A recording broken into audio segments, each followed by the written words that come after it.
Hi cuties, if no one has told you already today, I want you to know that this message was meant to find you. For those of you that are new, welcome, I am Jem, and in today's pick card reading, we're going to be discussing what messages are meant for you to find. In pick card readings, you can view them how you like, you can watch the whole video, or watch whatever catches your eye, as long as you take what resonates and leave the rest. Disclaimer, this is for entertainment purposes only. You can decide your own future, you have your own free will. Also know that every reader reads differently. I tend to read pretty candidly and honestly, so there most likely will be some deep messages. And before we hop right into the video, I want to let you guys know the different ways you could help out my channel. One is by clicking on the ads. That contributes to my channel. And another is checking out my DEPOP. I list all my tarot decks there for personal readings. If you're interested, it'll be a 20-minute long video of any deck, unlisted for your eyes only on YouTube. Also know I have an Amazon wish list of decks. If you're feeling generous, know that any donations to me are extremely appreciated but not expected. I thank you for taking the time out of your day just to watch this video.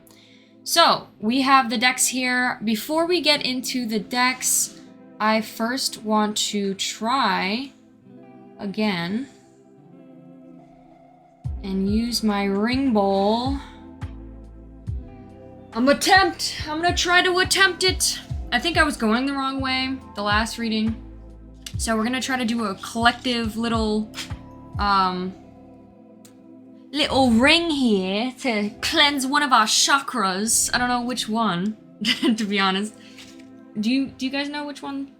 I think this might be the throat. Because it talks about the 7 phases, and this is like the smallest one. I'm not sure, to be honest. Let me know if you know anything about that. Okay, so I'm going to attempt again. Maybe I just have to go slower. Someone said to ring twice. Oh, let me move my microphone. Maybe the microphone can pick it up a little bit better if I have it like directed towards it.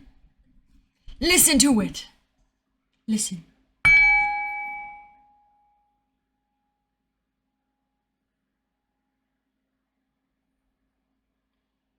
I don't know how people do this. I think the wood one helps better. Let me try again. This is a fucking disaster.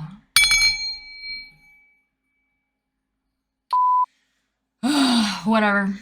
I don't understand. I don't understand how to use this! I don't understand! Okay. I tried my best. Hope that was relaxing. I know it wasn't. But somebody teach me. God damn it. I think this bowl is just too fucking small. Cause it doesn't keep like the echo really in it. I don't know. I don't fucking know. Alright, so anyways, let's get into each pile. So, I will show you your thumbnails when I go through each pile. But let's start off first with pile 1. We're gonna do 4 piles today. And I'm going to do all intuition based. I'm going to try to just use my intuition for all of these piles. So let's start off with pile 1. For pile 1, we got a little squishy here. The cute little squishy, and it's a snail. It's a I almost said it. I meant to say blue, but I was just about to say beautiful. But we have this cute little snail here. I don't know why I just can't speak right now. What the fuck? We have 2 of Cups in reverse, and 2 of Cups represents basically, like, upright talks about a connection between 2, an equal give relationship between 2 people, but since it's in reverse, this could be like not an equal relationship, or yet a failing relationship, or a relationship that possibly may end, or maybe a connection that hasn't started off yet, like it hasn't became into something. This could be talking between 2 people and the emotions between 2 people, so this is making me think of like a love relationship. This could be a friendship, speaking about a friendship too, but it doesn't have to be. it's most likely going to be like talking about some sort of failed relationship or heartbreak, or lack of trust in some sort of relationship. Let's see. So your thumbnail is of a girl blowing bubble gum. She has a cute little like crop top that says Milky on it. She's got cute little lollipop earrings, some more studs in her ears. She's got cute sunglasses, 2 different colored hair. So like it looks like white underneath, and then she looks like bubblegum. It says bubblegum. So and yeah, she's a cute necklace. She's wearing a skirt. If this resonates with you, then pick pile 1. Okay, now we're moving on to the second pile. The second pile we have a little bunny here. Cute little bunny ears. A squishy bunny here. And the card we got for you is the 5 of Cups. We have a specific sign, which is Scorpio. And it says regret. So this discussion, a message that may be for you, pile 2, is talking about regret, failure, disappointment, pessimism, loss, and grief. Some sort of great change. There could be a lot of like pessimistic views on something that maybe you've lost, and or you're grieving. And this could be some sort of message you may want to see or check out. For your picture, we got a girl with blue hair. She's got long red nails, cute like circle earrings. She's got also an industrial bar in her ear. She's got like cute little cat ears, it looks like, with her hair. And she looks like she's wearing a cute a shirt that's open back and puffy sleeves. So if that resonates with you, pick pile 2. Okay, so for the next pile, we have, this reminds me of like a panda, some panda. Whenever I see this, I thought of like yin and yang. That symbol's been like in my mind lately, so if that resonates at all, like black and white, something like that, maybe even black and white thinking might be significant. If that resonates with you, you may want to pick the squishy. And the card that goes along with that is the 8 of Knives. I'm not quite sure just yet what this means specifically with this deck, so give me one moment. 8 of Knives is, it says abyss, falsehood, detrimental effect. There could be some sort of detrimental effect that is causing you a lot of pain. Maybe something specific is about addiction, because this whole deck talks about addiction. So if that resonates with you, you may want to pick pile 3. Also, the image, the thumbnail that goes with pile 3 is a cute girl who's wearing a bodysuit with puffy sleeves, like a puffy sleeve cover up. She's got a cobra in the back. She's got cute, like short hair with little like pigtails at the top, like buns at the top. There's like smoke going on, so definitely could be some sort of situation with smoking. And she's got cute little earrings and green eyes. So if any of that resonates with you, you may want to pick pile 3. Okay, so now on to pile 4, we have the star. This makes me think of Aquarius because the star card represents Aquarius. So if that resonates with you, you may want to pick this squishy, or if anything, like maybe you're just seeing the star card a lot, or something, maybe someone calls you or called you a star. You may want to pick pile 4. And the pile 4 card represents the Hermit in reverse, which I know the Hermit card talks about going within and taking time for yourself to like hermit away, to like reflect, but it's in reverse. So this could be saying like you're taking a lot of time away, being inside, maybe a little bit too introverted, or maybe you've been inside for a little bit too long. So this could be like a message for that. Also, this could just represent Virgo vibes. There could be something significant about a Virgo because this represents Virgo. Also, you could possibly look like this. Also, what else with Hermit? This could be also saying you need to take time for yourself and take some time for reflection. So, and the image you got, the thumbnail you got, pile 4, is a cute little goldfish, like a chubby goldfish in the background with a bunch of TVs. in her background. This could be something maybe maybe you spend too much time watching TV. A specific message for pile 4. Like, if that resonates with you, you may want to pick pile 4.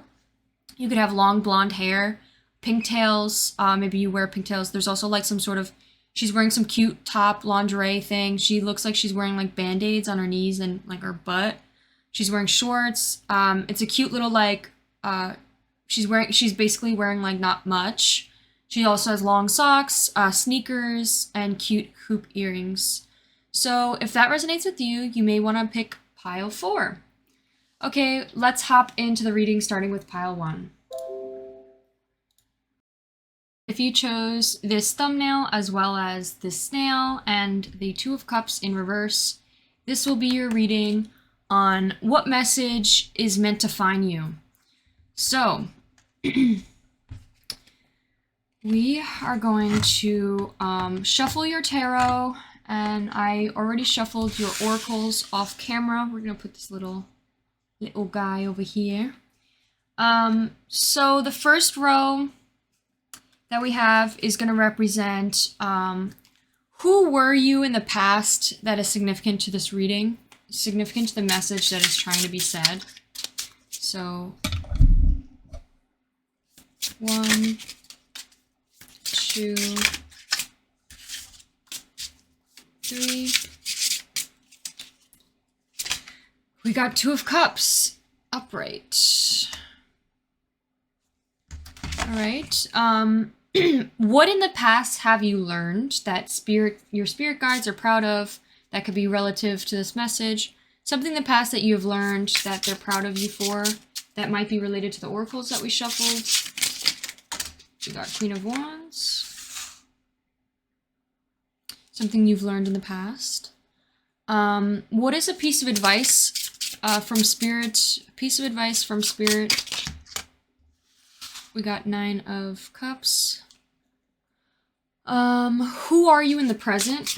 Who are you currently? Who is pile 1 currently? 2. This card really wants to come out. That one actually fought me to come out. So the Devil came out, which is interesting because I usually don't take them when they're over, but like I was trying to put it in the deck and it literally was fighting me. So this came out.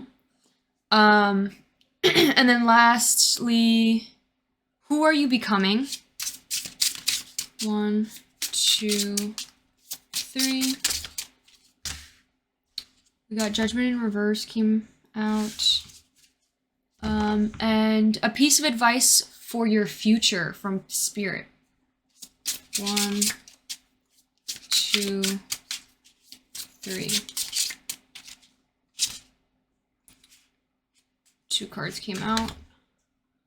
We got 3 of Pentacles and the 7 of Wands. Alright, so we have your oracles shuffled. Here have your oracles. So for the first row, I asked, who were you in the past that's significant to the message? My ring just freaking fell off. We got the Nightingale in reverse. Something you've learned in the past is self-love. A piece of advice from Spirit is we have Nest.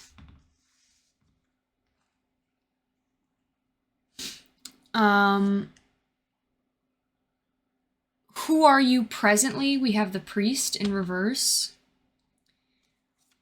Who are you becoming? We have Child wounded. And then lastly, piece of advice for your future is positive thinking in reverse. So, all right. I did want to look up a couple cards real quick, so give me one moment.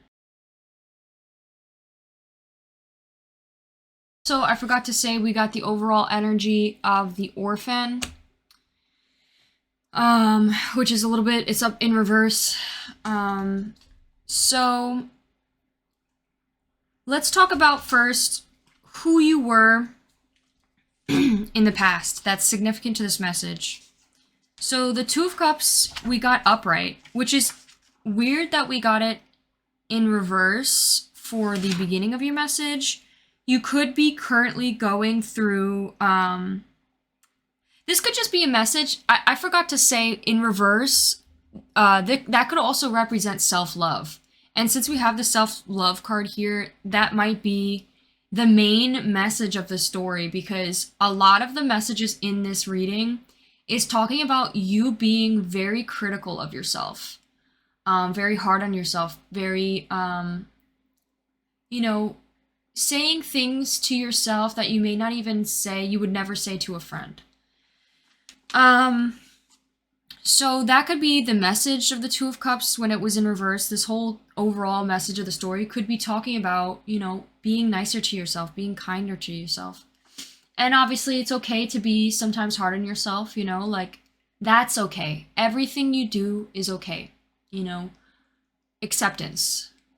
Everything is about acceptance, accepting yourself for who you are. It's okay to be a little hard on yourself sometimes. But what can you do to be nicer to yourself? What can you do to uplift yourself more than you might be, or more than you may have in the past? I think a message you are learning, or something significant of who you were in the past, is we have the Two of Cups upright, which talks about unified love, partnerships, mutual attraction. I think personality-wise, you could have been someone who was very compassionate, very cooperative, very respectful, caring. This person understands the power of, the healing powers of love, and prizes her ties with others. She's likely to treat you with deep respect, seeing the divine being within you and helping you reach to even higher levels of potential. You could be someone that, motivates people. You could be someone who uplifts others. You see the special, you see something special within everyone. You see a uniqueness within everyone. But it's like when it comes to you, when it comes to yourself, it's like maybe in the past, I think this is something you've already healed, and you've already you're already on the path of understanding more self-love and loving yourself more, because we do have what you've learned in the past. But I think you're still on the travel. I think you're still on the journey of self-love. Just like every path of healing, you could go 2 steps forward, 2 steps back. Even I actually had funny to think about it, but I actually had a therapy session. And she mentioned healing is yesterday you could go back, or today you could fall back, three steps behind, and then the next day you could fall 2 steps behind, and that shows an improvement. Even if you're still falling back, it still shows an improvement because you only fell back twice, 2 steps. There's this very beautiful image I saw on TikTok where it was it's not consistent. It's not a consistent evolution of healing. You could be on top of the world one day and then feel on the bottom for a week, and it's just random. The feelings you get, the healing you do, it's going to be random. It's not going to be consistent, and that's normal. As long as you continue with the journey and you know that this is something that you'll probably always have to deal with in your life, and as long as you're aware and you keep working at it, and know that you're allowed to take breaks too. Some days, if you don't want to worry about these challenges, if you want to break from it, having to stress about these challenges, so be it. It's okay. It's all about acceptance, accepting yourself, accepting who you are and your flaws. One day you could feel I love myself, I love everything about myself, I love my flaws, and then another day you could be beating yourself up, and it's it's okay. You are human. You are a human being, just like everyone else. With the Nightingale, so the Nightingale, I know, represents someone that might be a singer. I think this might be talking about someone who maybe is becoming more open with speaking up, speaking more for themselves. I think in the past, you may have been someone who maybe didn't speak up much, and maybe even didn't really sing much. Maybe you were afraid of singing because of judgment, or like you didn't talk much because of judgment. But I think this is something who you were in the past, but I think this is something that has changed. And this could be something that you might fall back into once in a while. This could be something specific that you still work on, and you still try to always speak up for yourself. Maybe some days you fall back and you forget to speak up for yourself, but that's okay. I think you have became someone, though, as long as you compare yourself to who you were in the past and know and see the growth that you've made. Back then you weren't someone that maybe speaked up or had fearless voice or speaked up every single time. Like, maybe you rarely ever speaked up for yourself. Maybe you barely ever, expressed yourself. And look how far you've came. Look how far you've come to stick up for yourself and show yourself more appreciation. Even if you do fall back one day and you don't speak up for yourself one day, you're still doing better than what you did in the past. With the next row, we have the Queen of Swords. Sorry, you could be a Queen of Swords. You could be an air sign. I didn't mean to say that. I meant to say Queen of Wands. Queen of Wands represents fire signs. And specifically, the Queen of Wands talks about an authoritative, like nurturing, because it's a queen, authoritative, nurturing, passionate person. So this could be someone who is stepping into a very passionate situation. I think this could be also a message talking about ego. I think you may have stepped into, or this could be a message talking about ego. A lot of the time people mistake self-love with ego. There's a difference. I think a lot of the time when people are on the path of trying to find self-love, they usually replace it or quickly look for an answer, and usually it's ego they put to protect themselves. And when in reality, it shouldn't be this ego. Like, it's like, there was another image I saw on TikTok where it was like, your mind on ego, and it was like this really small bubble, and then when it's like when your mind's on love, and it's like this huge, beautiful, colorful orb. And it's like, ego is only protecting, it's like, I wish I could explain it. It's like ego, when you protect yourself with ego, you're not fully allowing yourself to be the authentic, loving person you are. It's almost like a protection, a coating, over your heart, and protection of who you truly, authentically are. And it's all about, I need to protect myself. I need to defend myself. I need to respect myself. I need to, demand respect. And it's like, that could have been something that maybe you've learned, something you've already learned, that ego could only go so far. And now to start bringing love back into your life, bring love back into the people that surround you, bring love back to you. For example, when it comes to someone who, like, let's say someone disrespects you, or you see it as someone, hurting you or did something that hurt you. A lot of people at first are like, the first thought they have in their head is, I need to demand respect. And when it's their ego thinking, I need to demand respect. I have to demand respect from this person. This person has to respect me.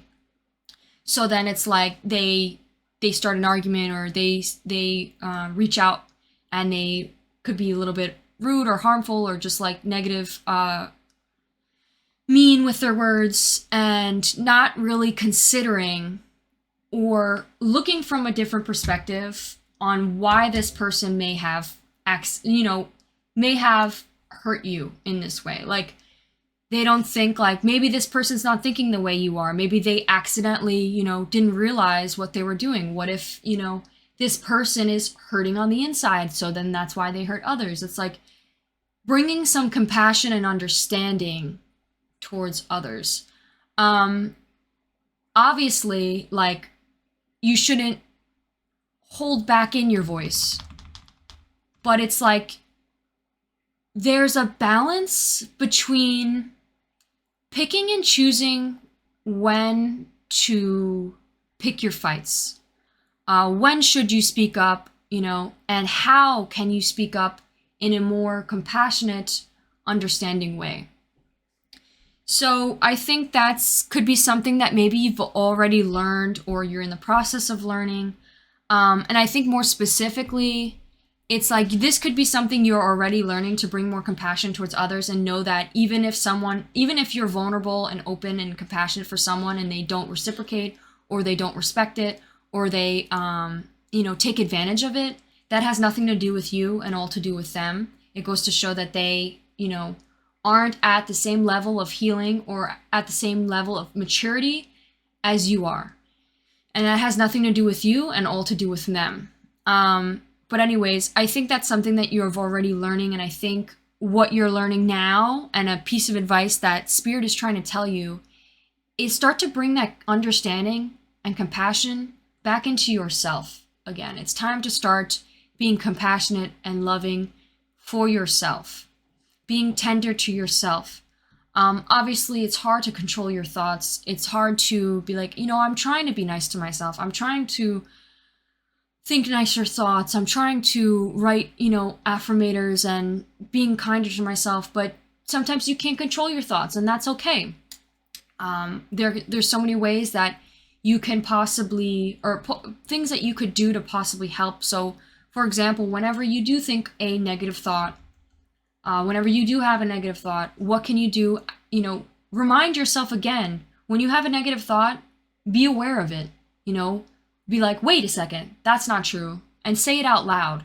A big piece of, a big helper is when you say it out loud and be like, hey, that's not true. And affirm it with something else, a better way of thinking about the situation.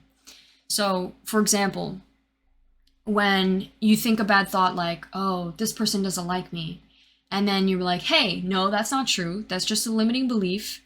And that's something that's just limiting me and my thoughts and my happiness. How can I change my perspective on this situation to look at it from a brighter side and a more positive way of thinking? Like, hey, maybe this person just, I'm not their type. Or maybe they just, don't get my sense of humor. Or maybe they just don't have the time to respond to me right now. It's like a different way of thinking.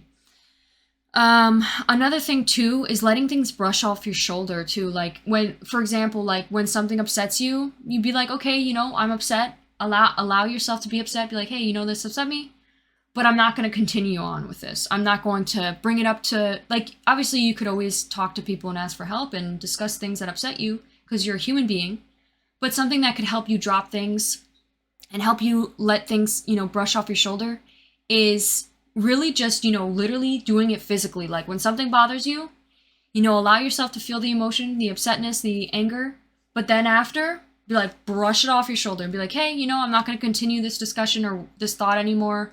We're going to drop it and we're going to let it go. And we're going to move past it. So a piece of advice from Spirit is, would tenderness help?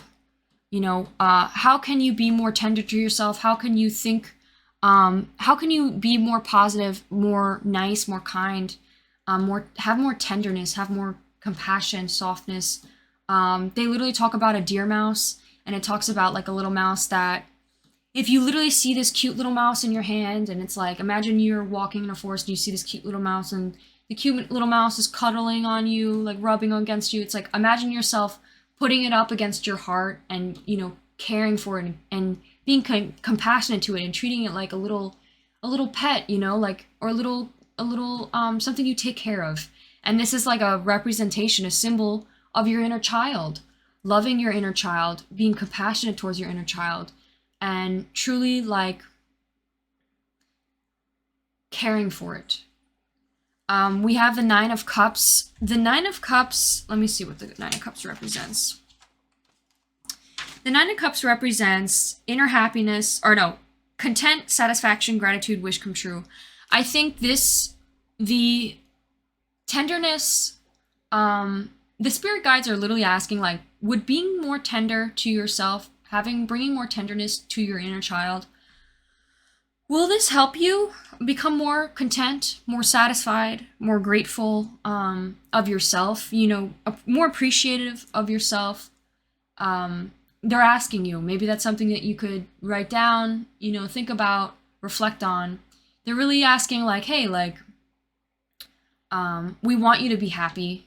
We want you to find happiness and know that obviously in the future, not every day is going to be happy. You're a human being, you have emotions, and you're going to feel all of them from a wide range of emotions you have. But what can help you move more towards having the majority of your days be filled with happiness? And they ask, could being more tender to your inner child, appreciating your inner child help? Like taking care of this inner child, maybe doing little things, little hobbies that could, bring happiness to your inner child, like making little jewelry or even playing with like toys, like literally like bring this child back. Like even if you're freaking a lot older than a child, like you could still do these things. There's nothing wrong with that. You're always going to have this inner child, and you should always take care of it and treat it with care. I think also like just healing, like doing little projects can really help, especially with your hands. We have little like hands here. Maybe like making things could really help. I'm thinking like, or even like getting a pet or taking care of a pet, or just doing things with your hands. I'm really getting. The next row we have is who are you now? I think something specific. So the orphan, by the way, talks about, I think the overall energy of this message is talking about some sort of abandonment or limiting belief, some sort of childhood wound you may be trying to heal from. And I think this may cause you to see life in, fogged, shattered lens. You may see life through a fog, shattered lens.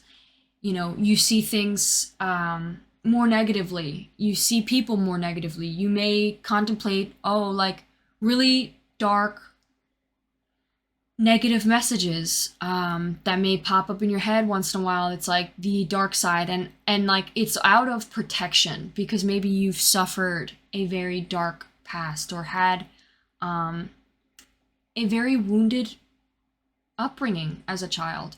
And it may bring a lot of fear, a lot of anxiety, a lot of pain, but it's something that you're healing. And I think something specific about this is there may be a blockage, there may be something that is keeping you from continuing. And I think something specific is practicing what you preach, for sure, is definitely one of the messages. And also blaming your family, I think is what's holding you back as well. These are the two things that I feel like is keeping you in this limiting space, giving you the blockages, because we do have the priest in reverse and we have the wounded child in reverse. And it's like there could be a lot of pain that you're still holding on to, that you're still blaming others for, especially your family. Whoever has hurt you in the past, you could still be holding on to these wounds. And obviously, of course, it's completely reasonable to want to blame these people. It's completely reasonable to want to, never talk to these people again, or just hold a grudge with them forever and never let things go away. But know that the biggest piece of advice, because this is funny too, because this is definitely something that I struggle with too. Because we do have, like, it says blames all dysfunctional relationships on childhood wounds. So you may struggle with it. You may struggle with having relationships because of this. That could be another reason to why maybe there was a breakup or something in the past, because we had Two of Cups in reverse. But there may be a lot of pain you're holding because of this. And this is saying, like, a piece of advice is knowing that the people who raised you did the best that they could with what they had. They have struggled a lot too. You know, they always say, hurt people, hurt people. You know, the person who has hurt you was hurting inside. And obviously, it doesn't give them the right, but the best thing you could do is find some compassion, find some understanding, forgiveness, finding forgiveness. And forgiveness is not about them. Forgiveness is about you. Forgiveness is about being able to move past this.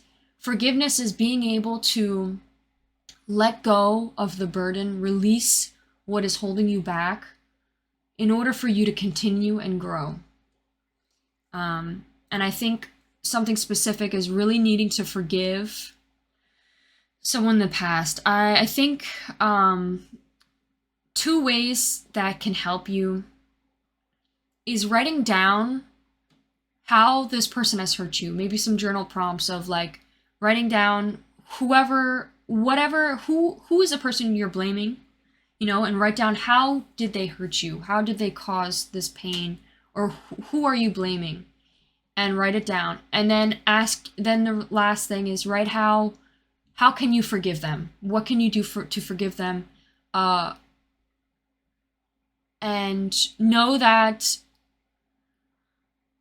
if you can't talk to this person, write a message to yourself as you were, like, if you were the person, and what you want them to say.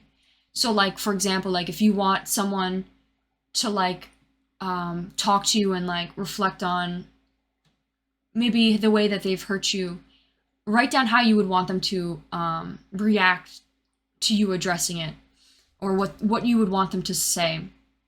And if you can talk to this person, possibly addressing the situation with them in person, being like, hey, like, obviously I know you were trying to do the best that you could, you know, give them some compassion. Don't like go like blaming or, you know, in attack mode or anything. Try to bring some compassion to the situation and just be like, hey, like, this is something I want to address with you and talk about, so we could clear the air and move past it. Another thing too is practicing what you preach. I feel like you could definitely be someone who gives a lot of advice, or tries to give a lot of good advice. You could literally be like a spiritual person, someone who channels spiritual messages. You could literally be like, this makes me think of tarot card reader. You could be someone who may give a lot of advice or messages to others, but then when it comes to you, it's like you don't practice what you preach, and you may do the opposite, or you may fall into destructive behavior. Another thing too is this could be a message saying that falling into a bit of a manipulative behavior when it comes to like spiritual practices. This makes me think of like violating the trust of your spiritual community, seduced by your own spiritual role. It's almost like you may put yourself on a pedestal, or you may give yourself an ego a bit for being this spiritual role. That could be something significant. If it doesn't resonate, please do not take it. But it could also be taking advantage of the spiritual role, or violating the trust of people around you, like who you may spread these spiritual messages with. Like maybe saying things that could come off as like, you may not even realize that maybe it's like a little bit manipulative, or a way you may not realize, but you may say things in a way that in order for you to get what you want out of the situation when it comes to giving advice, like spiritual advice. So pay attention to that. That might be something that could also be holding you back from your overall highest self. And then we have the devil, which talks about shadow attributes. You could be falling into it, like possibly like some sort of addiction. of some kind. It could be like the spiritual messages or possibly ego. This is making me think of ego. And like being addicted to your ego. There could be something with that. And that could be something specific, like I'm thinking like maybe a way for you to protect yourself, and it could be a thought out of like possible insecurity, is thinking I'm like, for example, a lot of the time when people don't feel good about themselves, they'll compare themselves to others and they'll say, you know, oh, at least I'm better than this person. And it's like, hey, like try not comparing yourself to other people, and compare yourself to who you were in the past and see the progress you made as you. Because the more you compare yourself to other people, yeah, it may make you feel good for the first second, but it's not a competition, you know? It's like you should be competing with yourself, not with somebody else. Because somebody else is on another level, dealing with other things, maybe not even the same realm, you know, as what you may be dealing with. So comparing yourself is never the right way. And then on top of it, it's only temporary. That ego flutter of feeling like you're better than someone else is only temporary. It doesn't last. So it's better to, you know, understand that and appreciate when other people are doing good as well, and being like, hey, you know, like I'm happy for them, I'm glad for them, and I'm also happy that I'm doing great as well. So that could be a piece of message. And then we have judgment here. So with the judgment card, we have self-doubt, inner critic, ignoring the call. I think definitely there's a lack of, you know, ignoring the call when it comes to a rebirth, some sort of rebirth. I think forgiveness is for sure the message. Being able to forgive the past, the people who have hurt you, whoever has hurt your inner child, and really being able to forgive and move past it will bring you a rebirth. I think also you're being too hard on yourself when it comes to this. I think you may blame yourself. You may blame you may blame yourself, you know, for the pain, and it's like, hey, you know, like you didn't deserve that. You know, you really didn't deserve any of that at all. And like, of course, like obviously it was not okay for what this person did, you know, but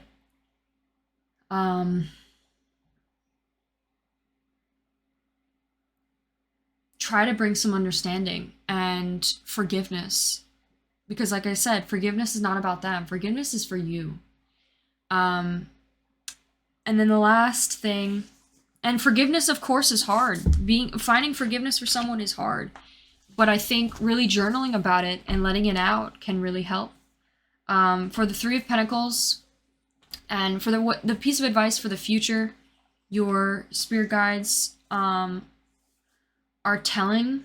saying, it's like this is who you're becoming. You're becoming someone who is the still holding on to the wounded child. This makes me think of you're becoming the victim, and this is saying like, hey, like let's shift that path a little bit. Let's adjust this path a little bit. With the Three of Pentacles, we have upright, teamwork, collaboration, learning, implementation, and then Seven of Wands. Seven of Wands is challenge, competition, protection, perseverance.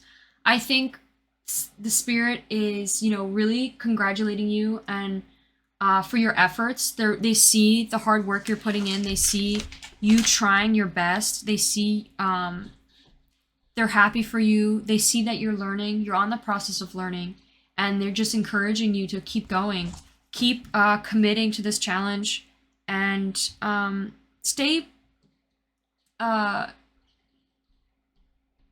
keep persevering. Keep going. It's going to be hard. It's going to be challenging. But you're on the right path. You are getting there. You're going. Slowly but surely. And we have the snail. Like, it's going to take time. You're going to move slowly. It's going to take some time. Be patient. We got positive thinking, of course. Bring some more positive thinking into your life. Or try to, at least, you know. And it's okay if you think negatively sometimes, but try to find a balance. I think something you specifically need is some more positive thinking. We have in the garden of the mind, I water the good thoughts and weed out the bad ones. I throw in forgiveness, empathy, forgiveness, really forgiveness. Empathy seeds by my hand. If I want, I take a lawnmower to that jealousy, resentment patch, and I'm pretty badass mind gardener. That's a beautiful message. I really love this message. Maybe even write down your negative thoughts. Like whenever you have a negative thought, maybe write it down and then cross it out and try to reword it in a more positive light. Okay, so that is what I have for those messages. Let's now pull some messages over that. What are some things that spirit guide or your spirit guides would like to say to you? Channeling for pile 1. Channeling for pile 1. Hold on.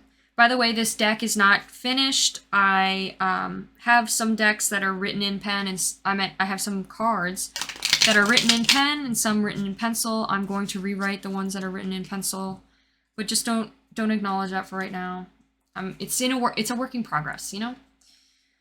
What are some things that spirit can help us more to clarify the overall message of this reading for pile 1? One, 2.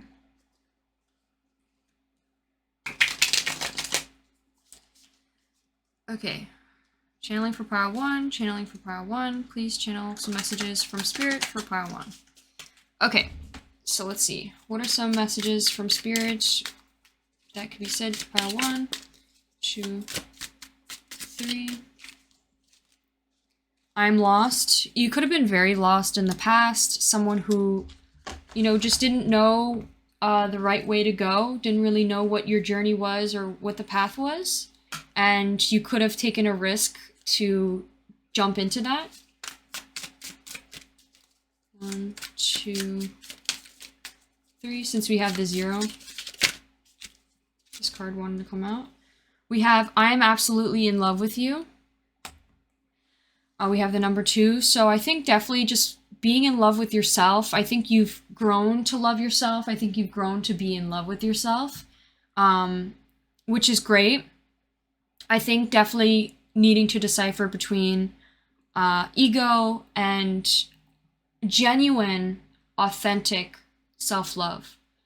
Also, like I said, compassion for others as well. I think the more you love yourself authentically, the more you can authentically love others.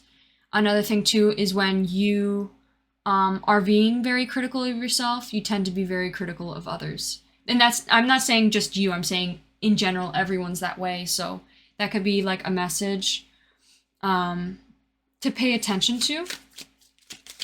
And that's perfectly fine too. It's okay to be critical of other people once in a while. 1, 2. It's all about acceptance. Authentic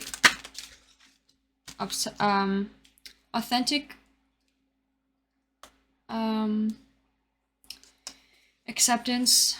So we have I worry about you in number 3 in reverse.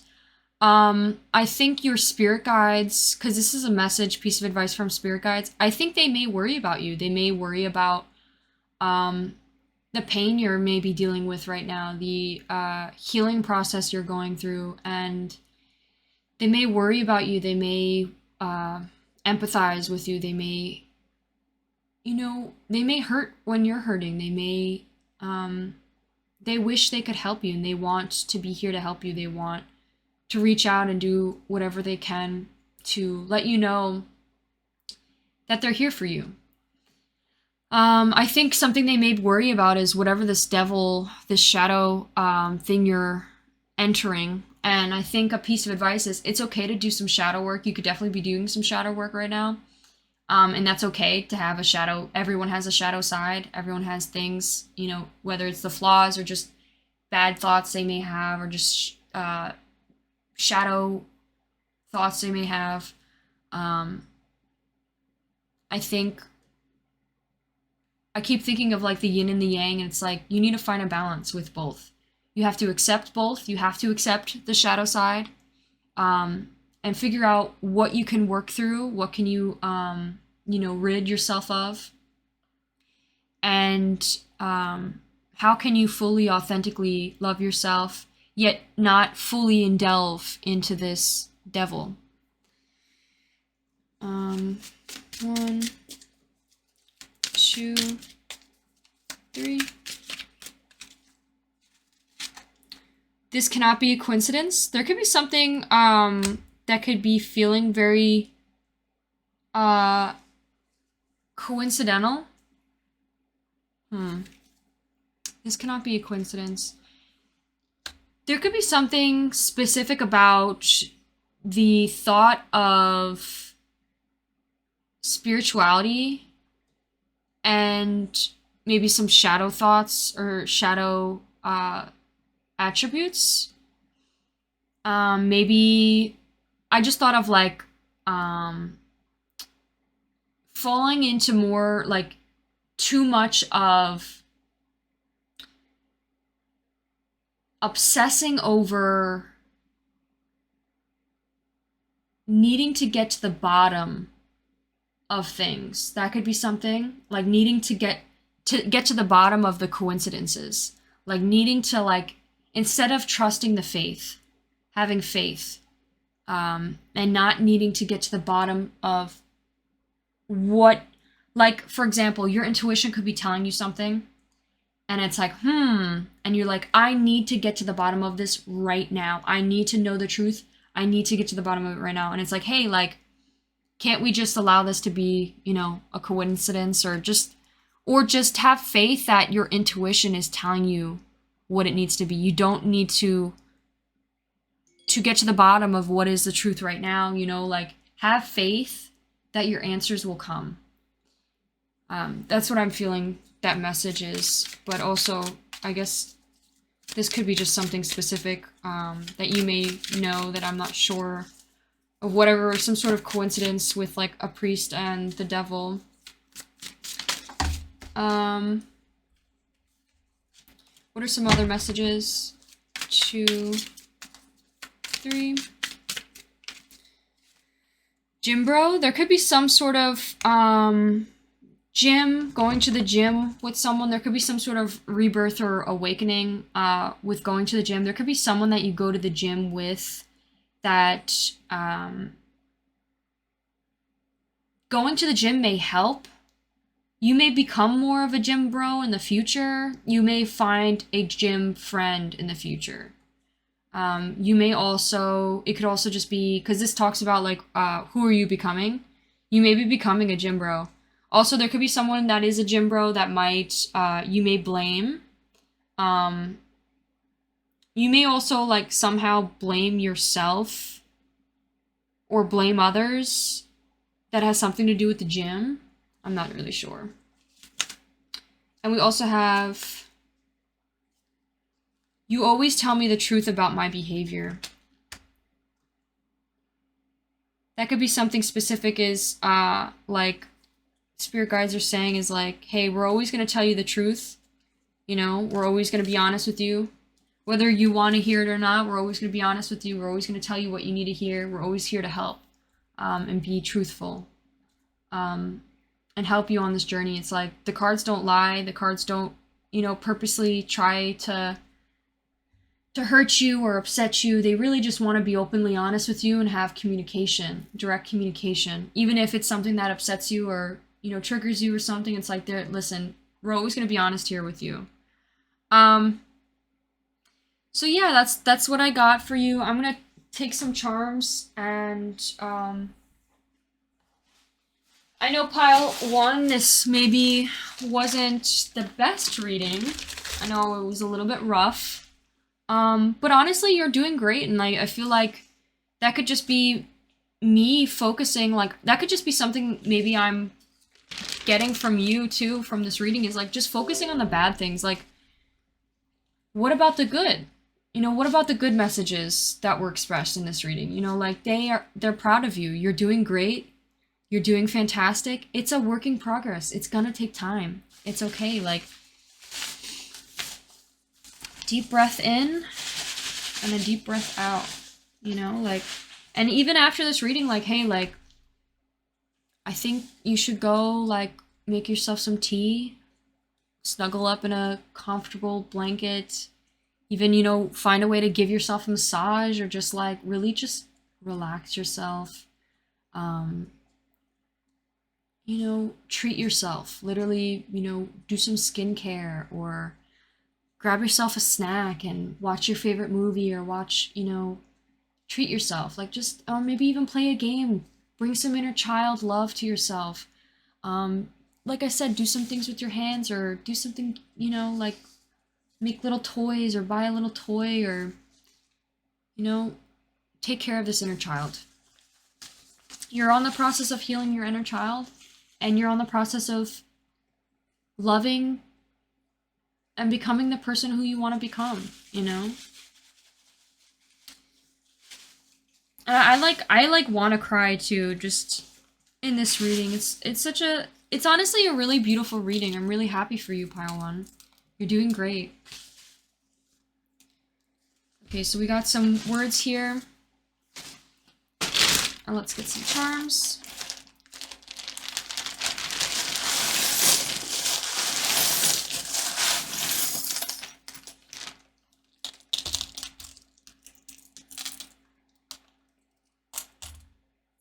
Okay.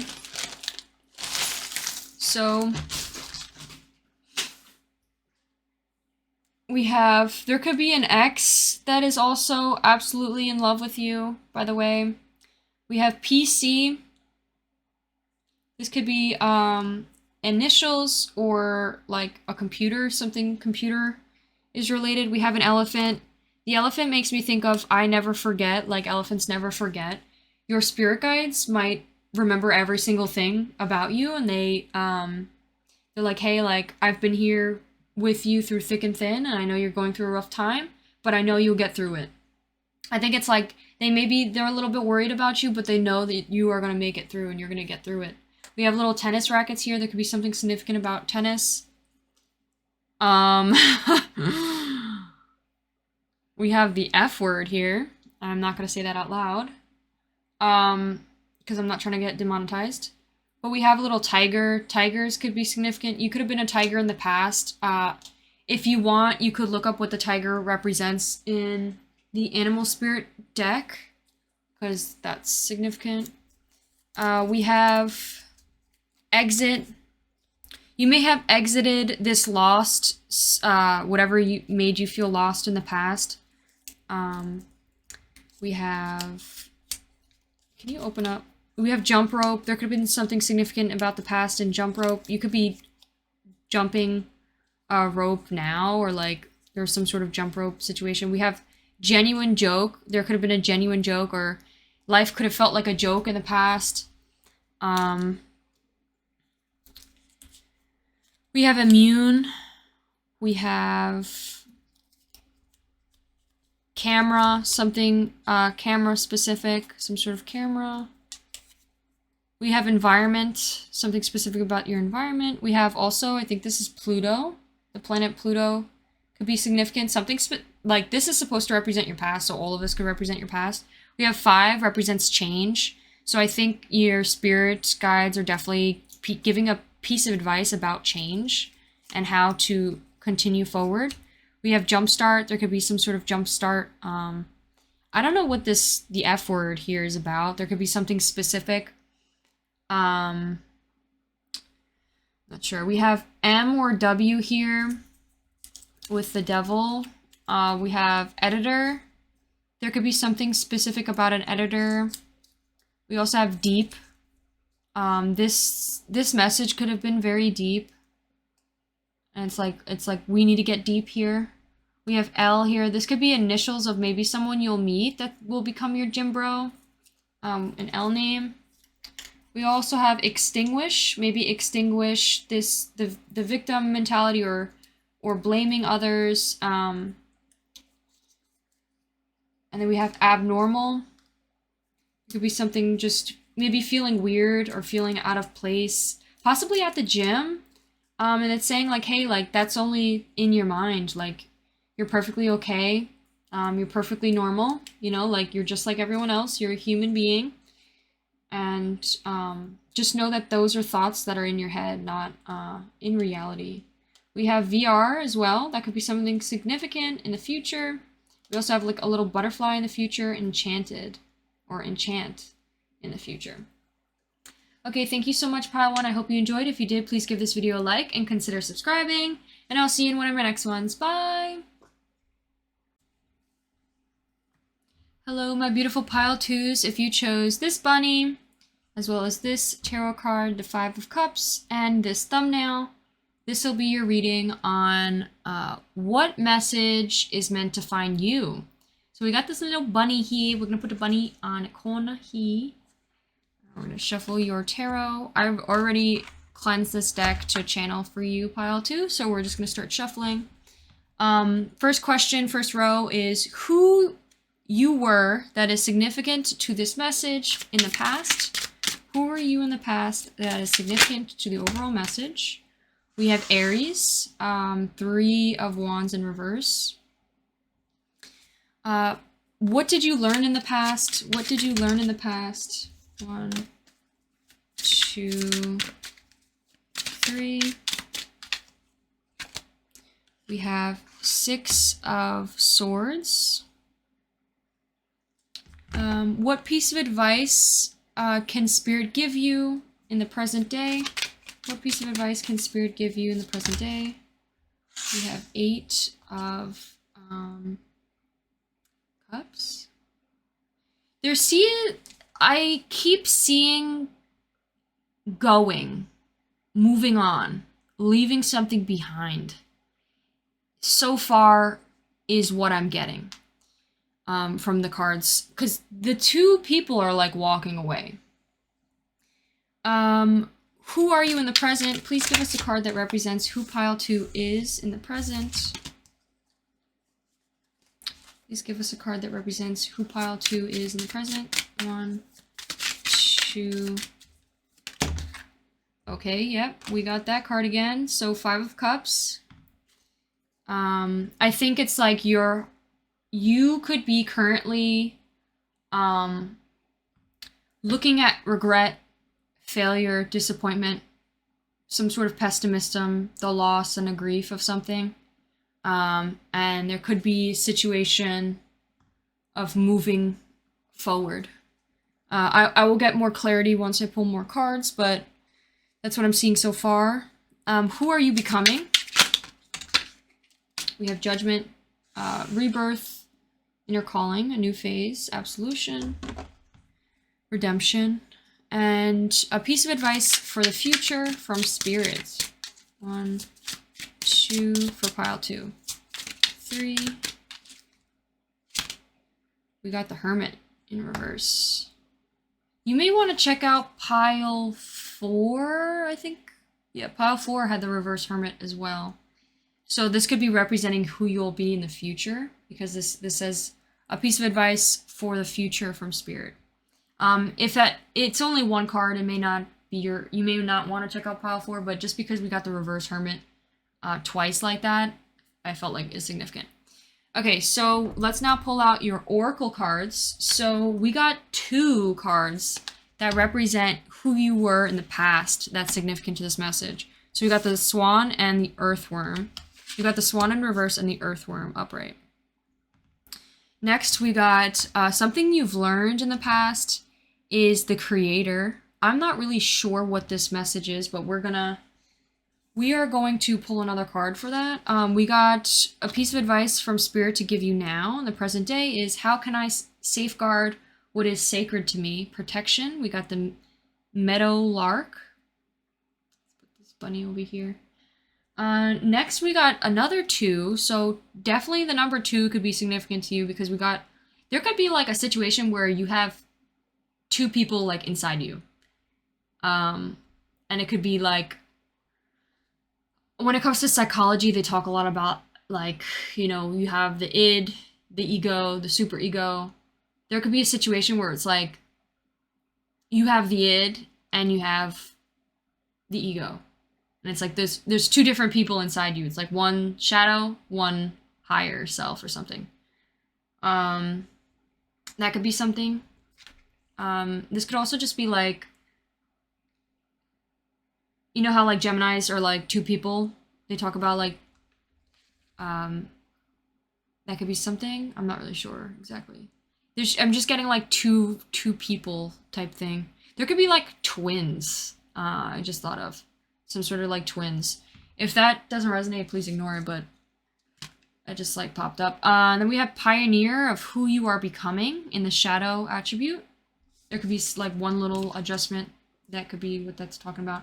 And then we have joy for the future. So that's a great message. I quickly want to just shuffle. Oh, and the overall energy we got is the sustainer, and it's like a little bit off balance. A little bit off here.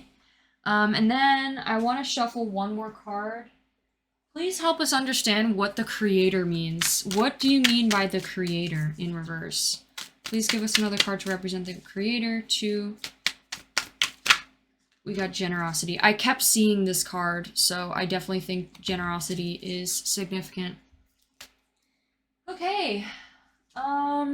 Let's see. So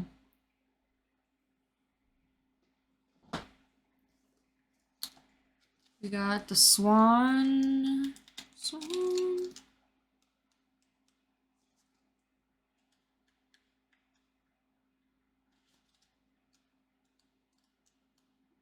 I just need to look this up because I haven't gotten the swan in a while. Where the fuck is the swan? I know the swan talks about, like, this makes me also think of yin and yang. So it says the swan in the past, it says, so this is supposed to represent you in the past. Then we have earthworm. The 3 words for the shadow aspect of the swan is agitated, snippy, lacking vision, and then earthworm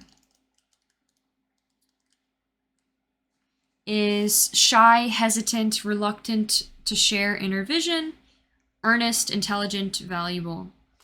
Okay, so in the past, I think you may have been someone, this is significant to the message. So something to do with the past in this message is you could have been someone who had lack of planning, lack of foresight, for sure, because we have lack of vision and lack of foresight basically means the same thing, is said twice. Definitely just didn't know where to go. Oh, I don't know what direction I'm heading. I don't know what I want to do in the future. Maybe just playing small, like, oh, I'm not good enough for this, or I'm a newbie, or definitely like with earthworm talks about like being new at something, not really having experience in the field, not having confidence in the field, really just feeling like a newbie, like feeling like, the intern, or feeling like not valuable in this field, whatever the situation is. And this is saying like, hey, I think this is possibly what you felt in the past, but I think you've overcame this obstacle by gaining more confidence in whatever the field, whatever the field is. And it's like the earthworm reminds me of like, hey, like even though you're shy or hesitant or scared to, step into something that is new to you, or take a risk with this, or step into something you're not used to, there is a lot of there's a lot of value that comes with someone who is new.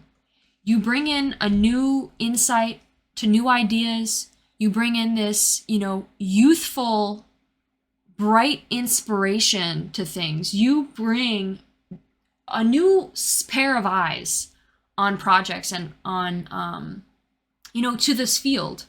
And there's a lot of great appreciation for that, first off. And another thing too, you have the beginner's mind offers the most valuable insights. And also usually the beginners are the ones that are dedicated, inspired. They have the light, they have the fire burning under their butt to work hard. They're dedicated, they're inspired, and most of the time for not much, so the beginners, especially if this isn't a career, the beginners are the ones that are the most valuable. So, especially when it comes to a career. So, you are valuable. And I think this could have been something that you've overcame. Especially with, we have fire. So this could be with like maybe love. This could also be with your like passions, like some sort of passions. You took a risk in and you put your 2 feet forward and you jumped in. Even though you had no experience at all, you gave yourself, it's like they say like messing up, screwing up is part of the process. You have to be able to be okay with failing in order to become successful.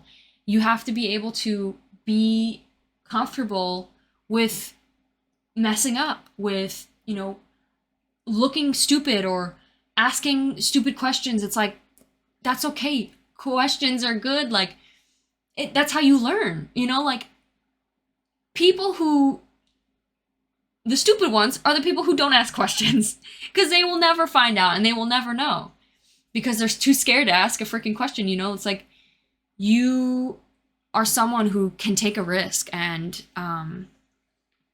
I think something else is too, like, you may have had a lot of fear of playing small and like had fear of taking risk, but I think there may have been something that pushed you forward, pushed you ahead. There was some sort of transition or change that has led you forward. And I think, especially being the creator, there's some sort of passionate or passion you've chased after, that maybe like a creator, like online, like YouTube, or just becoming a creator, like making something. You create something in this world that has brought you a lot of satisfaction. And it could have been an idea that maybe you didn't have a lot of foresight on, but even though you didn't know where your future was heading with this situation, you still took a risk with it. You still put in the effort, you put in the work, even if there was no success in the beginning, you still was dedicated to the project. There's some sort of generosity thing here. Something that you've learned. I think maybe when it came to being a creator, creating things, there could have been some sort of generosity with that. So you could have like made things for free for people, or there could have been some sort of charity related to that. Like maybe you, in this starting process, you did some sort of charity that where you were generous with, or maybe you, generosity. There could have been something that, the fact that generosity is in reverse, though, this could be something that maybe you needed to be more selfish in. Like maybe you became more selfish when it came to following your passions, or whatever you were pursuing. And maybe you needed to be more selfish and focus more on yourself and what it is you want, rather than focusing on being selfless for others and being more, generous to others. So I guess take it how it resonates. The generosity could also be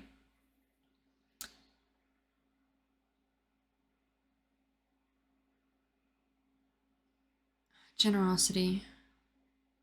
This makes me think of giving some sort of wealth to others, especially if this person's giving a coin to others. There could have been some sort of charitable thing that you pursued in that maybe people were like, oh, why would you do that? Because, you're not going to make a profit off of it or something. But in reality, it was like you were doing what's better for the world rather than focusing on money. Money doesn't bring you happiness. Maybe there's a passion that you did that was charity or some way impacting the world for the better. That could be something. And it was like generous, very generous of you, very selfless of you. So that could be something. And I think what you've learned is you've learned to change. You've learned to make this transition and leave behind whatever isn't serving you, and not let these fears or people's opinions hold you back. You may have released that baggage and you moved on. And I think that's definitely something that you've learned. The overall message to this story is we got the Sustainer. Let's see what the sustainer is.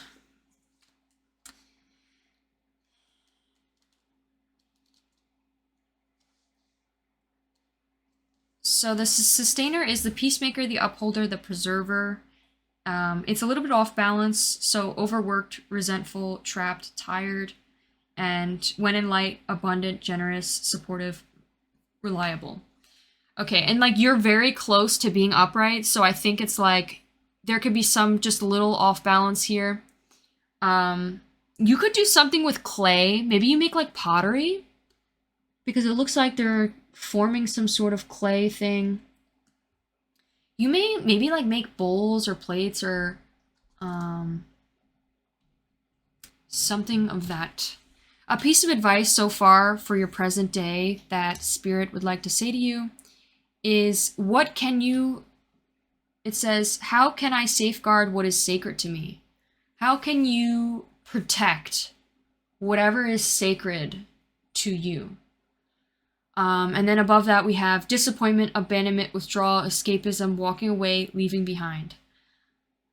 I want to actually pull a card. I want to pull a message card over this, because I have a feeling I know what this is trying to say, but I hold on to many grudges. I hold on to grudges. I didn't even mean to say many. There could be many grudges you're holding on to. There could be a grudge with someone that you may be holding on to. We also have 5 came out twice, and that talks about change. So I think there could be something that's very sacred to you. Whatever this, maybe this project that's generous, this generous project, maybe you need to be more selfish with it. And if it's a generous project, this could just be saying generous project, or this could be also saying needing to be more selfish with this project. Because you could be giving a lot away to others. Your time, your energy, you could be overworking yourself, and it's leaving you feeling resentful, trapped, and tired. I think possibly setting better boundaries could be something specific. When it comes to maybe you addressing a project, maybe you've told somebody, like especially playing it small in this project, whatever this is. This could be love. By the way, whenever I say project, it doesn't have to be career. This could also be just like maybe playing the field or a certain relationship that you maybe said or brought up to someone that maybe people didn't really agree with you, or people were like, I don't think that's the best idea, or someone like wanted to like give their opinion about something, and maybe it caused you, maybe you were like annoyed or just like resentful or had a grudge with them for their opinion, or maybe they really tried to get in the way of your something, or maybe they said something really heinous or hurtful that you may hold on to. And just like Steve Harvey always said, you know, you never tell a small-minded person a big idea, because they will always diminish it. They will always, you know, try to burn it out or stomp on it or destroy your dreams, because they don't get it. They don't understand. They're not you. They have fears. They are insecure. They stick with what is safe. They're afraid to take risks. And you, in order to be successful, in order to achieve in anything, you need to be okay with failing. You need to be okay with taking a risk. You could be taking a million risks and you could be failing every single one of them. But the fact that you are continuing to take the risk, you're going to succeed one way or another, because you continue to take the risk. And because you need to be able, you need to, you know, F around to find out. Like you need to find, like in order to find out, you need to fail. You need to take a risk. You need to, you know, F around once in a while. And I think there could be definitely something where someone maybe diminished your dreams, and this is saying like, hey, you know, this person may have disappointed you. you may need to walk away from something. This could be maybe a relationship. Maybe the relationship disappointed you. Maybe this relationship held you back. Maybe there could be someone that maybe held you back. There could have been a job that held you back. And I think it's time to let go of it, move on from it, and find forgiveness. Forgive them because, you know, they're doing the best with what they can, with what they have. They are not at the same mind as you. They don't have the same mind as you. They're not, you know, they're not you. And just because they maybe disagree, especially if they destroyed your dreams or not destroyed your dreams, but tried to hold you back, that's them. That's not you.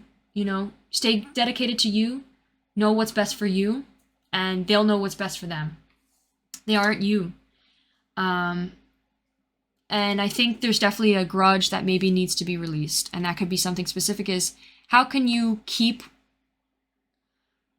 whatever is sacred to you, maybe give more energy to yourself and your project, whatever the project it is that you're trying to discover. And how can you keep that sacred to you and protect it. I think this make me think of like setting healthier boundaries with people.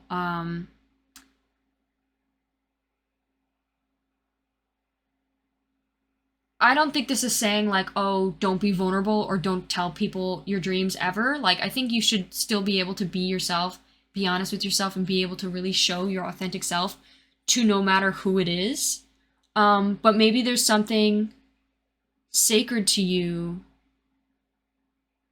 that might need some protection, such as healthier boundaries with people. There could be someone that is ruining your energy or trying to live off your energy. And I think you need to start protecting your energy, respecting your energy, and not killing yourself over something. Maybe you're working too hard in a relationship, working too hard at a job, and it's like, hey, I need to set a better boundary with this person because they're crossing my boundaries too much.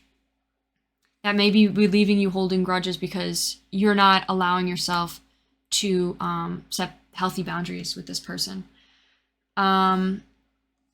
So I think once you're able to do that, though, you will become more abundant. You'll find more generosity. You'll be more supportive of yourself and maybe more supportive of others, and you'll be able to rely more on yourself as well. I think there's something that you need to sustain, and I think it's your work ethic. You could be someone who works too much once and then gets extremely tired the next, and it's like, how can I sustain this a little bit better? How can I maintain this a little bit better? So I don't end up, killing myself. So who you are now, I think there's definitely some sort of loss, some sort of regret, some sort of failure. There could have been some sort of failure maybe with this project, whatever you created, and maybe there's someone that's like, oh, I told you so, or, oh, like, don't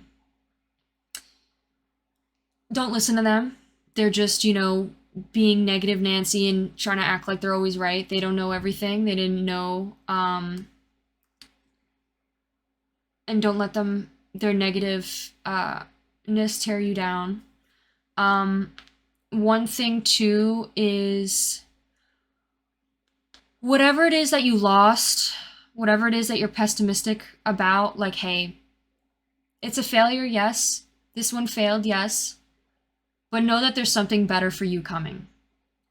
Just because this path didn't work out means there's something much greater for you that fits better for you in the future coming your way. And who you are now, we got the God and the child magical. You are amazing, Don't beat yourself up about something failing, something, being a disappointment, or don't be like, well, you can be, of course, you're human, like, allow yourself to feel the emotions, but know that you're amazing. You're doing the best you can, and this is all part of the process. This situation is part of the process. It's here to teach you. It's Instead of looking at it like, oh, I'm not good enough, I can never do anything, or I'll never amount to anything. It's like, hey, like, instead of looking at that, be like, what is this situation teaching me in order for me to progress further in this situation? What did I learn from this? So, for example, like, think of someone who, started a business or started something, some sort of creation they did, right? They created something. Like, for example, think about the first time they made planes, or first time they made like the a drone. The first model, the first prototype they made was probably the shittiest version they ever made. It was garbage. It was probably breaking half the time, falling apart. But guess what? They needed to go through that step of the first prototype to then progress to the next prototype, to learn from their mistakes, to learn what failed in the first prototype. And that's the progress. That is the situation you're going through now. We got light. We got 2 light attributes for you right now. We got God. Like, bruh, you got God. And we have child, magical child. So with the God, we have benevolence and compassion. Recognize the internal force within yourself and others. I think this is basically representing your highest self. I don't think this is like actually representing God, but this could be saying like God's on your side. God's here to like help work things out with you. And I think this could be also representing your highest self. Like, your highest self is, down the line, and you're on your way towards that. Whatever it is that's you crave so much, whatever is like screaming at you, is because deep down that is the path you're going to take, because your highest self in the future is already there. You're already there. And it's like, it's screaming for you now because it's like that is the path you're going to take. I think the benevolence and compassion is like, recognize the power you have within yourself. Recognize the superpowers, the God-like elements you have, the highest self that is inside of you already. You already have the strength to continue. You already have the power to literally demolish and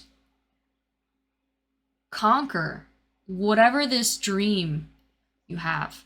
The magical child, we have seeing the potential for sacred beauty in all things, the belief that everything is possible. Literally, everything is possible. Anything you dream of, anything you want is possible. Whatever you are going to have in the future is calling your name. It's calling your name. It's literally craving you, because they know that this is the path for you. This is what you're destined to do. Don't give up. Keep pushing. You're almost there. This is a learning process. Ask yourself, what did I learn from this? And write it down.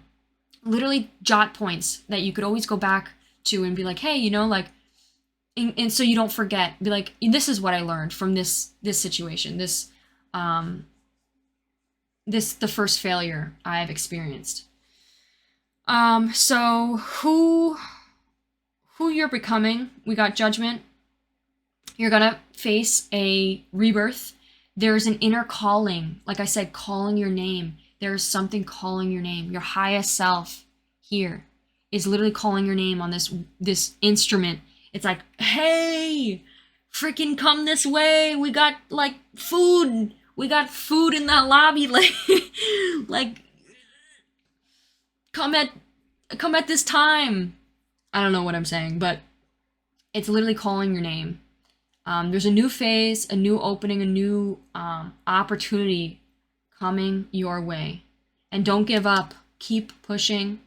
This is going to be some sort of redemption, forgiveness. There may be some forgiving that needs to be done. Maybe forgiving yourself, being more compassionate to yourself, and understand, like, this is part of the process. You're a human being, and like failure is part of the process.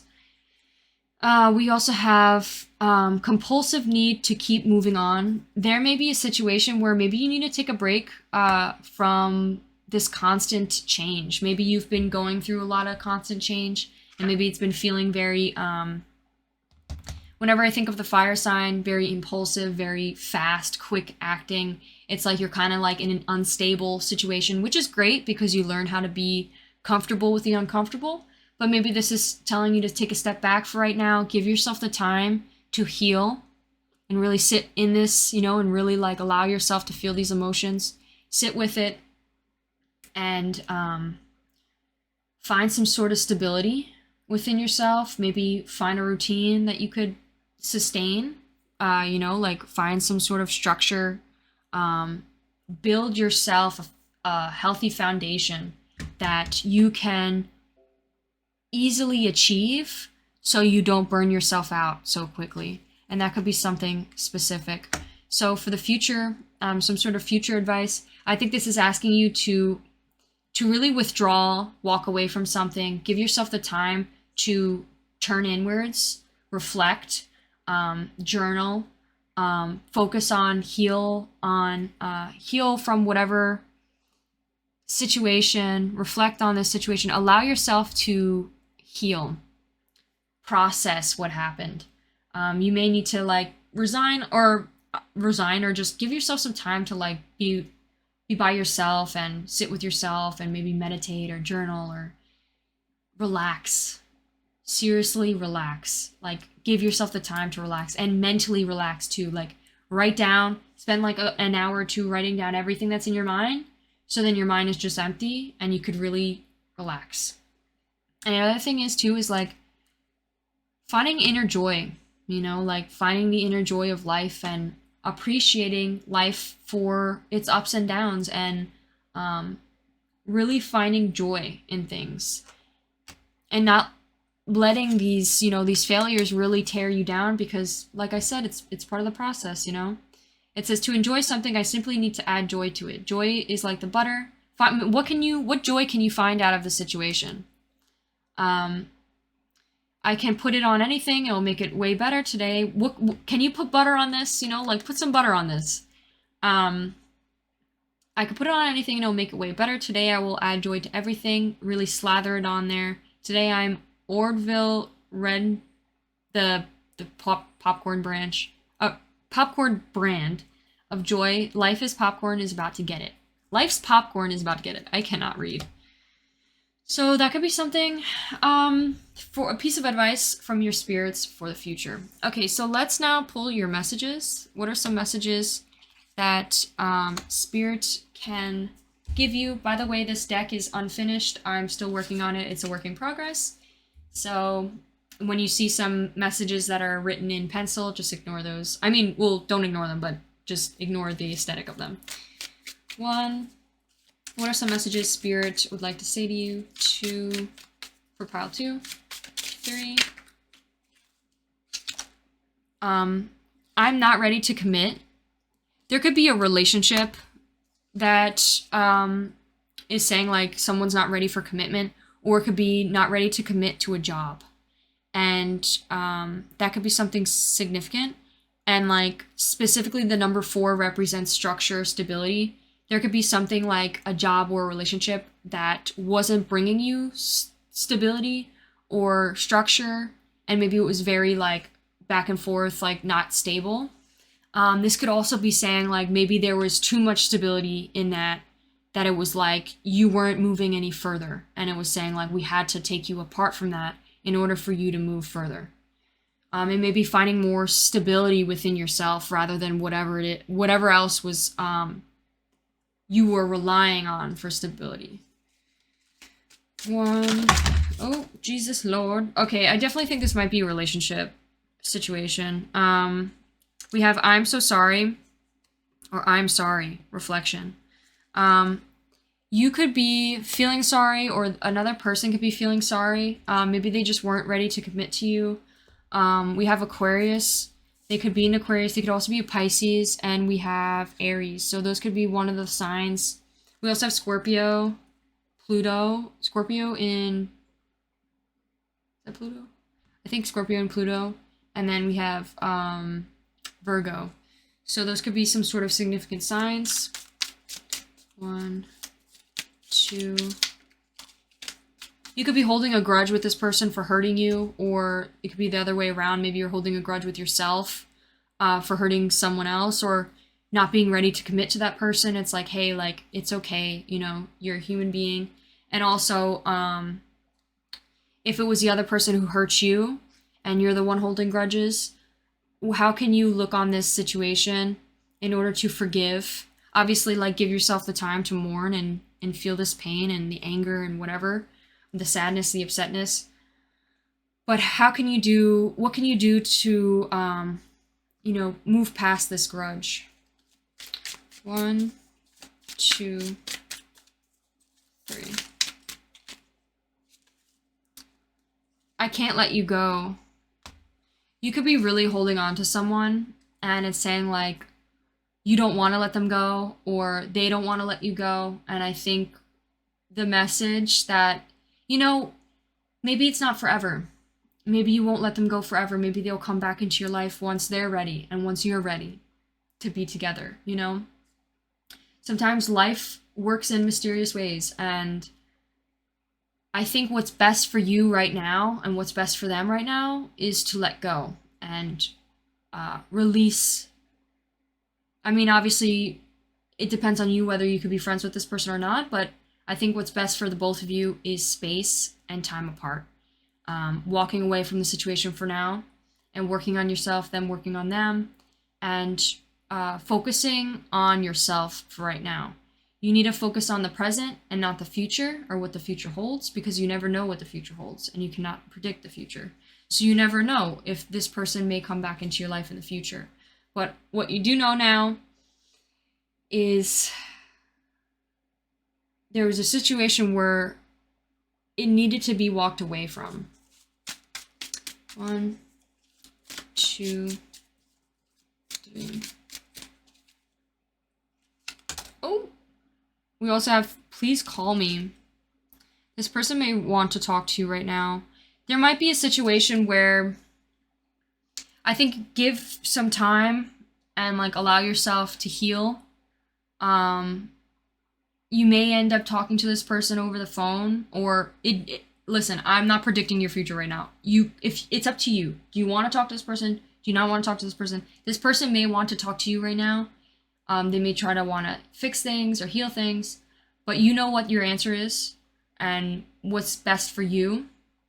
I think this could just be saying you may also maybe resolve things like, for example, like you maybe didn't leave things on a good note. Maybe there's a lot of fighting, and maybe there's one more time where you'll talk and be like, hey, you know, more understanding, be like, hey, like what's best for me is some time apart, and I hope you can understand, and maybe you guys will leave things on better terms.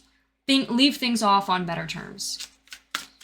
1, 2, 3. Okay, so listen, love, you deserve better, okay? You deserve better, love. You don't deserve this. This person's insecure. I talk a lot of shit behind your back and I'm manipulative. This person doesn't deserve you. Okay, love? Like, this person doesn't deserve you. This person's just manipulative. This is just a way, they may want to, like, talk to you so they could try and manipulate you back into their life. And if that's the case, I don't think you can have a mature conversation with this person. And this person is someone you may have to burn a bridge with and seriously walk away from.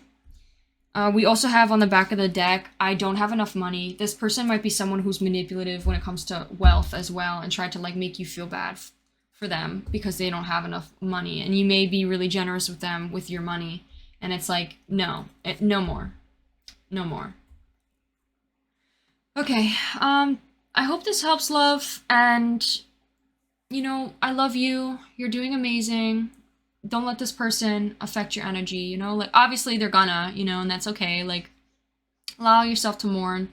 But they're not worth it, you know? Like, they are not worth your time anymore. They're not worth your energy anymore. You gave the best that you could. You did the best that you could. And this person has a lot of shit that they gotta work out. They have a lot of insecurity they gotta work out. They are manipulative. I am manipulative. They're not good enough for you. And there's so much more, so much better coming for you. Okay, I love you. I hope you do fantastic, and you deserve the world. Okay, love. You deserve the world. Okay, bye-bye. Have a wonderful time and feel better, and I love you. Bye. Hello, my beautiful pile threes. If you chose the little panda, oh, the little cute panda here, and the 8 of Knives in reverse, which talks about detrimental, what did it say? Well, 8 of Knives is a detrimental effect, falsehood, abyss, in reverse. So if you chose this card as well as this thumbnail, this will be your reading on what messages are meant to find you. So the first, I shuffled this deck already to channel for you, pile 3. So we're going to put your little panda off to the side. The panda makes me think of yin and yang again, finding balance.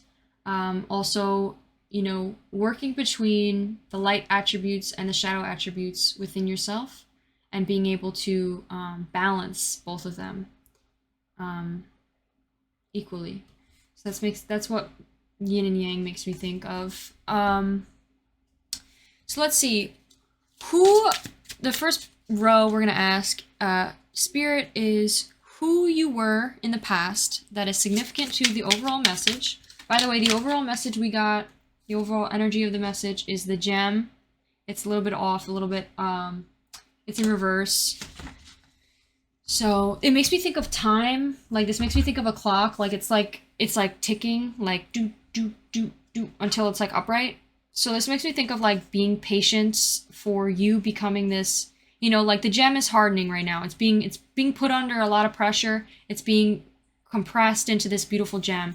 And it's like you're within time, you're almost there. You're almost this gem that's upright. So you could be working through healing right now, going through some difficult time, going through a lot of pressure. So let's see, who were you in the past that is significant to the overall message? We got 6 of cigarettes. By the way, this deck talks a lot about addiction, so there definitely could be some sort of addiction going on, talking about addiction, so be aware of that. There may be some. Next pile we have past. What in the past have you learned that is significant to this reading? 1. We have 8 of bottles. What piece of advice can Spirit give you for the present day? What piece of advice can Spirit give you for the present day? 2. Queen of Cigarettes. This makes me think of Queen of Wands. I got Queen of Wands again. I think it was in the first pile, so you may want to check that out. Who are you in the present? Who are you in the present? Who are you in the present? 2, 3.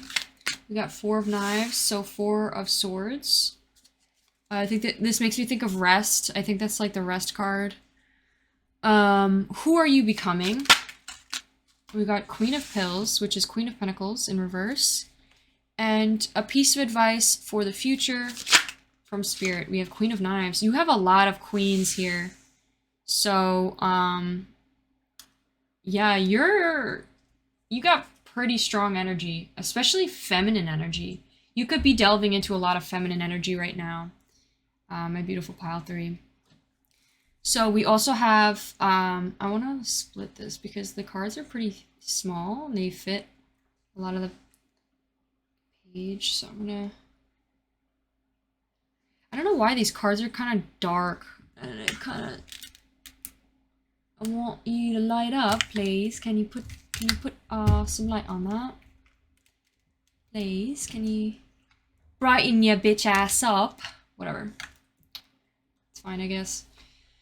So I shuffled your oracles off camera. So we got the gem for the centerpiece. That's who you're becoming, the overall energy of the message. We got the golden egg to represent you in the past. The butterfly effect in reverse to represent something you've learned in the past that might be significant to this reading. Maybe something that you've forgotten. And we also have remember. So this makes me think of a piece of advice from spirit. This row is supposed to represent a piece of advice. Present day from spirit, asking you to remember what you've learned. I have a feeling that that's what that's trying to say. Who are you right now? We have the victim. Who are you becoming? We have the vampire. And a piece of advice for the future for you. So let's get into, I feel like I already know what the messages are. I just want to quickly look up the golden egg. I think the golden egg talks about the heart chakra. And so the golden egg, I just saw you. Where are you? Here you are. It says, yeah, the message of the center of the heart, the unstruck sound. Okay, I'm going to read this entire description for you because I feel like it's helpful. And this is supposed to represent who you were in the past. Within the golden egg lives a precious sound. Deep within the sound resides a message. The sound cannot be heard, nor the message cannot be discerned until we retreat from the noise of modern day life. The magical essence of the golden egg needs warmth, quiet, and time to unfold. No rushing, no pushing, no grasping. Find a place of deep, restful ease, perhaps through yoga or meditation. If you do not yet have a meditative practice, take some time for introspection or contemplation. When the mind begins to settle and the breath is calm, ask the question that weighs heaviest on your heart. Stay open to any response you hear. Engage with the energy of the golden egg. It's an advanced practice. It requires becoming very intimate with our very essence and comfortable with vulnerability and your emotions as well. When a feeling of tenderness or gratitude arise from deep within you, know that you are well on your way. Your chest may swell like you're seeing an old friend that may have been away from you for so long, a long time. Listen to the message you've been waiting to tell you. So, you know what this is making me think? Hold on, six of cigarettes real quick. Let me see this. 6 of cigarettes.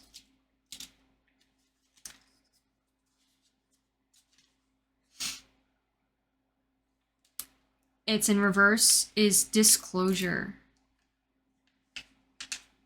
We have hoax and we have victory. That's supposed to represent upright.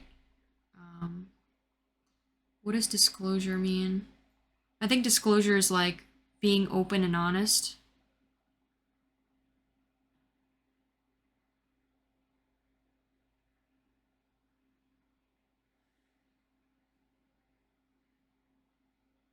Yeah, being honest and talking about some hidden information. I think pile 3. I think you were someone in the past that was very vulnerable and very free to be vulnerable and express your emotions and let whatever is deep within your chest or whatever's bothering you out. And like in a compassionate way, like you let it, you let your emotions run through and like be expressed and like even just disclose information that might be harping on your heart or weighing heavy on your heart through either with yourself or maybe even with others.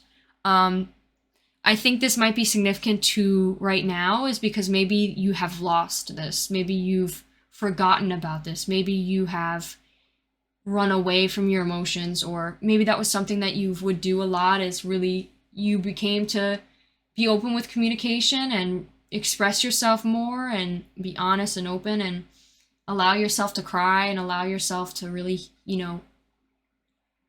cry the healing tears. Like the tears you cry will heal you and really allow yourself to heal. And I think you haven't done that in a while. I think you haven't cried in a while. Maybe you have ran away from your emotions, and it's kind of like you're just running on forgetfulness. It's almost like your brain is making you forget everything that you've learned.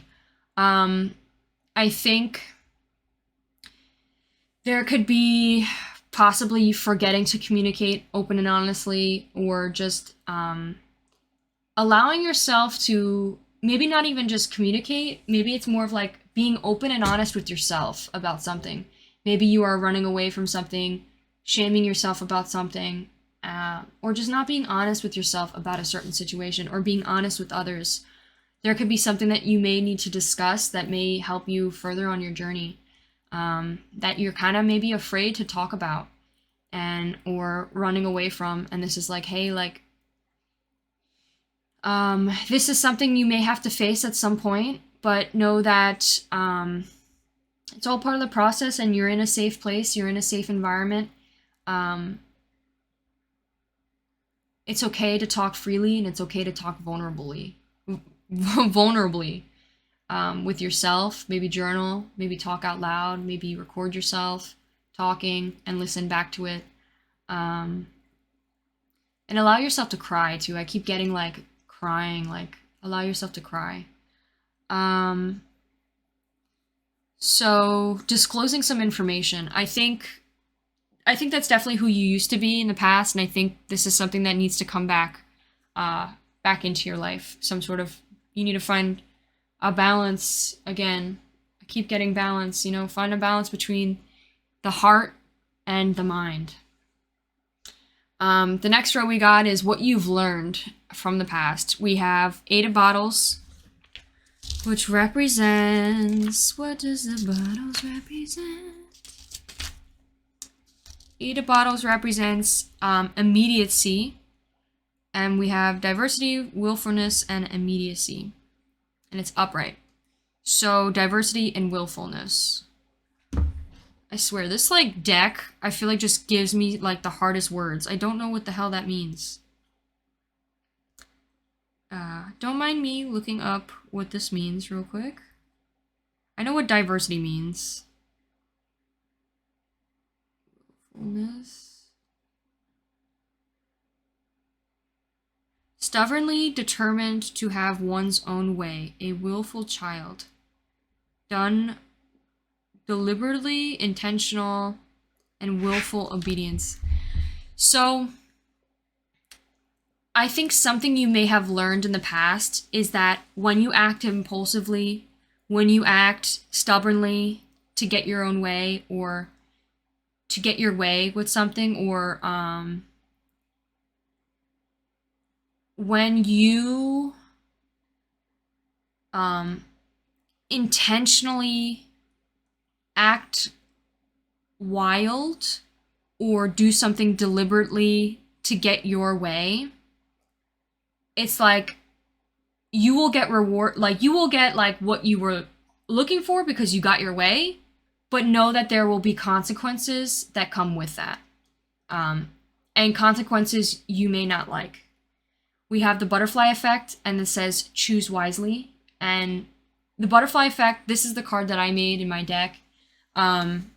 This card means that this is from actually the butterfly right here is actually from a video game called Until Dawn. And that in the whole game, it's like whatever decision you make, there's always a path, a new path that is opened, and a new consequence that comes with it.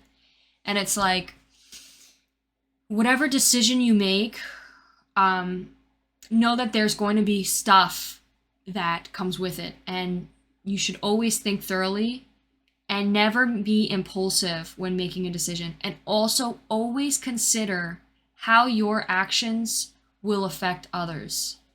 Always, always, always think thoroughly before you act. I think that is something definitely that you've already learned. I think you've realized that, impulsive decisions, there's always, you may have learned to think more slowly and not think impulsively. I think you may have always thought about, obviously, the quick reward. You may initially think about the quick reward you would get from something, but I think you've realized that, hey, just because I get the quick reward for something, there's going to be a consequence that comes with that that's going to hurt me too. So think very thoroughly, don't make impulsive decisions, and allow yourself to really take the time, move slowly with every decision you make, to really make sure you make the right one and you choose wisely. I think something specific is you could be definitely congratulating yourself recently, or being really proud of yourself for thinking more slowly and not acting impulsively, because I think there could be multiple situations that maybe you've thought about making a quick decision or thought about doing something impulsively, but then you waited and turned out later on that you made the right decision, and you're like, wow, like actually I didn't act rash, I didn't react quickly, I made sure to stay calm, collective, and not react, and stay to myself. And I really congratulate myself afterwards, or yourself afterwards, because you realize like you made the right decision. A piece of advice that Spirit would like to say to you now is, we got Queen of Cigarettes and we have Remember. I think there's things that you've forgotten. There's something that you need to remind yourself. Maybe look through your journal, maybe especially if you have a journal and you write things down, maybe you need to read over those things, reread the things that you've learned, the things that you've wrote down. We have Virtue, Confidence, Sincerity, Indifference. I think remember that you have the confidence. Maybe you need to remember the confidence that you've had. I think you maybe were very confident in the past, but maybe you've lost the confidence or self-esteem in some way. Or maybe this could be saying like, remember the virtue you have within yourself. Like, you are already a confident being. You are already a what does virtue even mean? Virtue. You have, you have high morals. You have a good head on your shoulders, and you know what's right. And it's time to remember what's right for you, and remember what is right. Like, your right and wrongs. Remind yourself of your morals, because you may have forgotten. You could be going through a more of a shadow path right now, and it's saying like it's time to remind yourself of what your morals are, and in order to bring more balance into this, this is kind of like a representation of what life should be. It's like, hey, like, you should be fully yin represents the white part of the yin and yang, and it's like you should be mainly yin but have little of yang, like the little black, and the black represents like the shadow, right? So it's like you should have mainly the yin and like a little bit of shadow, rather than full shadow and a little bit of yin. Like, you should be trying to be the best version of yourself, while accepting the shadow, but mainly in your yin. And that could be even literally like talking about your feminine as well, like, because the yin, I think, represents feminine energy. So, or no, the yang is feminine. I'm not sure, but finding like a balance with that as well. And there could be something from your past you need to remind yourself of, and like you could, read over your journal or whatever it is, those like what you wrote down when you learned, or re-listen to voice memos of the things you've learned, that you like shared, to remind yourself again the learning, in order to help yourself further, because I think you may have forgotten, or there could be something that you maybe repressed and forced yourself to forget that might need to be uplifted in order to access and move forward. There could also be, literally, this could be a message talking about your past life or your future life, some sort of life you've had in the spiritual realm, that there's some sort of knowledge, internal knowing, that you can access in your human form. Maybe some meditation, maybe, I'm not really sure exactly how you would be able to obtain that, but possibly with your intuition, something your intuition may be trying to tell you. So who you are now, we have the Four of Knives and the Victim. We have Victim prevent you from letting yourself be victimized or victimizing others. And then we have Four of Knives. Four of Knives is winning, spiritual decline, substitution of concepts. So this message is, I think you are becoming someone who is substitution. I think is like, it's a replacement of concepts. Concepts? I know what concepts is. It's like abstract idea. Okay, so I think this is trying to say you could be becoming someone, or you are someone right now who is trying to prevent yourself from being the victim, or, you know, allowing others to play the victim either. You could be trying to say, or trying to think about how it's like, hey, you know, the situation, I didn't act the best, I made mistakes too, and I will apologize. And you are able to compare and contrast and look at both people and be like, hey, we were both in the wrong, rather than saying that you were the victim the entire time, and also victimizing or allowing whatever happened in the past or whatever has hurt you in the past for to be your identity, you know, like to play your role and for you to be like, play the victim role or represent your identity. You don't let that hold you back or play a part in who you are. It's like, you're like, hey, like, obviously this is something that I've learned and this is something that I'm growing from, but I'm not going to let it hold me back. I'm not going to let it represent who I am, because just because of the things I faced or the problems I had, that doesn't represent who I am as a person. I think also you may let other people know as well you're honest, and I think you may tell other people, hey, like, you know, I know the situation sucks, but listen, you're not in the right either. Like, you and that other person both made mistakes. You're both human beings. You both make mistakes. It's time to own up to your consequences, own up to your mistakes, and know and apologize, or just own up to them and be like, hey, you know, I fucked up, and I forgive you, and I want to forgive myself, and let's move on. So things like that. I think the Four of Knives definitely talks about like winning. I think you're doing great. You're winning. You're winning at life. And I think there could also be some sort of spiritual decline. You could be having some sort of spiritual decline. Maybe the spiritual realm is having a harder time, like sending you messages. You could be possibly, your third eye could be closed. Maybe you need to do some like third eye reopening. It usually, shit like that happens, pardon my language, usually that happens when you are starting to ground yourself more into reality, which is great. But like I said, a little bit of balance. I think maybe the spiritual realm could be this, the black, the little bit of black, and then the white is, you know, you could still get messages, some intuitive messages, but you're mainly grounded and stable. I think that's a healthy way of looking at it. It's like, because usually I feel like when you're not grounded and when you're really in the spiritual realm, you may lose yourself mentally, and it could become very exhausting. So that could be something that you may want to find yourself back in. But I mean, it says like some sort of spiritual decline. There may be, like I said, you may be losing some opportunities of some messages that may be coming to you. We have substitution of concepts. There could be some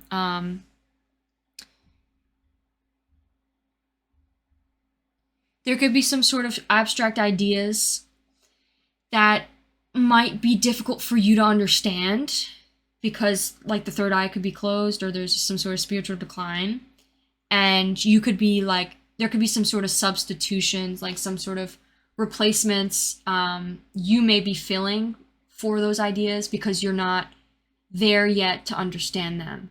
And it could also be, another message could be like, spirit may be trying to substitute those ideas, still trying to teach you them. That could be something for who you are right now. Who you're becoming is the Queen of Pills in reverse, which represents interest, reliability, trust. And then we have Vampire. Make you aware that someone or something is draining your life force. I think there could be something or someone that is draining your life force. You may be becoming someone who is draining your own life force, and others as well. There could be like negative, there could be some sort of overbearing negative attributes that might be playing a part. Like, for example, like I said, there could be delving into more of like shadow things, the shadow aspects, and it might be a little bit overbearing. There could also just be, if that's not the case, this could also represent there could be someone else in your life right now that is like becoming a vampire and like sucking the life out of you. And you may have noticed that you've been feeling very tired, very needing rest, and you may need to ask yourself, what is causing me to be so tired? What is causing me to, what is draining my life out of me? Like, there could be maybe your mental health is, or something physically is, or someone is, and maybe you need to cut ties with that for right now because it may be really draining you. It could be some sort of mental thing too. There may be, it could be mentally, something that maybe is constantly on your mind that might be really draining your energy. There could be, maybe it's like a hobby or maybe some sort of job, because we do have the pentacles. This could be some sort of like financial thing that might be draining your energy that you may need to take a break from. Or just find more relaxation time for yourself. And then we have, for your future, we have Queen of Knives and Courage. So the Queen of Knives is Queen of Swords. The Queen of Knives represents insensibility, sadness, deprivation, and then we have courage. So deprivation,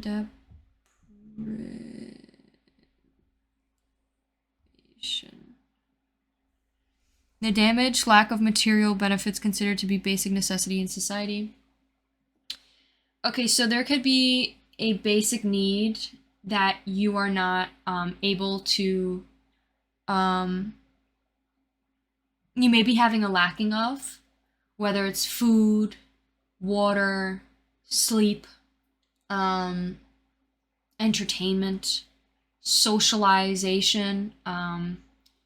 There could be something you are being derived of, or deprivated, or having some sort of deprivation of, and you're not having enough of it, which could be causing a lot of harm. I have a feeling it could be socializing.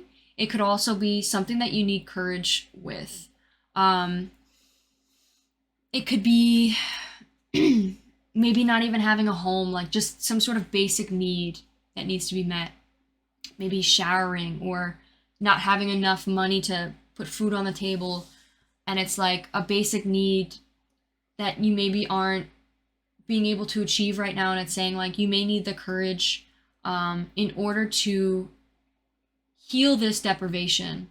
So for example, like asking for help, or going out of your way to socialize with people, or asking yourself or asking others for help, like food and water, a nice place to sleep, or something like that. I think also the there could be a lot of sadness and insensibility. This makes me think of like there could be deep sadness within you, but it's like you're thinking too logically, and not allowing yourself to be emotional, and allow yourself to feel these emotions. It makes me think of, like I said, like the lack of crying, like not allowing yourself to cry the healing tears. Um,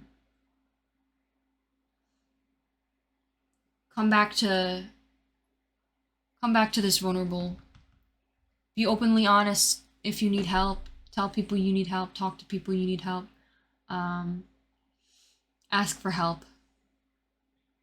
Tell people what you need. Talk about what is bothering you, or find the courage within yourself. You already have the courage. You already have everything you need. allow yourself to find the courage to take those steps. I think just a definitely piece of advice is you have the courage within you to do this, and you can achieve this. I think really just finding inner courage is definitely the message they're trying to say for the future, and for whatever it is that you are lacking right now that is maybe causing you a lot of harm. Okay, pile 3, we are going to pull some messages. What are some messages that Spirit would like?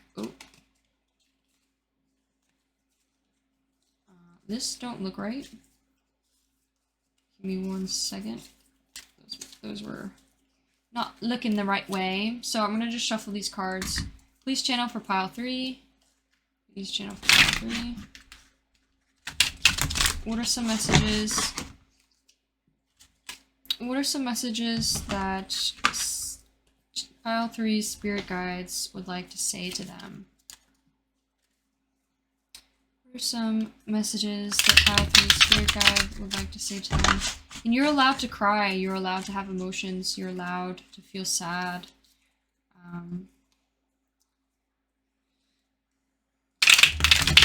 You're allowed to feel hurt. You're allowed to feel tired. You're allowed to fuck up. 1, 2, 3. I want to see you. There might be someone, I think you may want to see, the spirit guides might be saying, like, I want to see this vulnerable side again. I want to see this soft side to you again. This could also be a message from someone saying, like, they want to see you. They've been wanting to see you. Maybe spending some time with them may help you bring this out once again. My family is toxic. You may have a toxic family. I think your consequences towards your family might affect you. Like, so you may want to make sure you choose wisely when it comes to whatever it is that you plan to do with your family. Because you don't want to regret it or face consequences. I think also the 8 of the bottles say there may be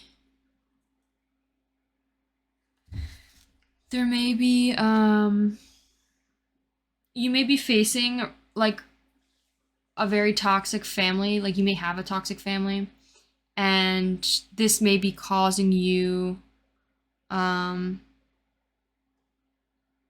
stubbornness or acting wild, and maybe there may need to be a discussion about it.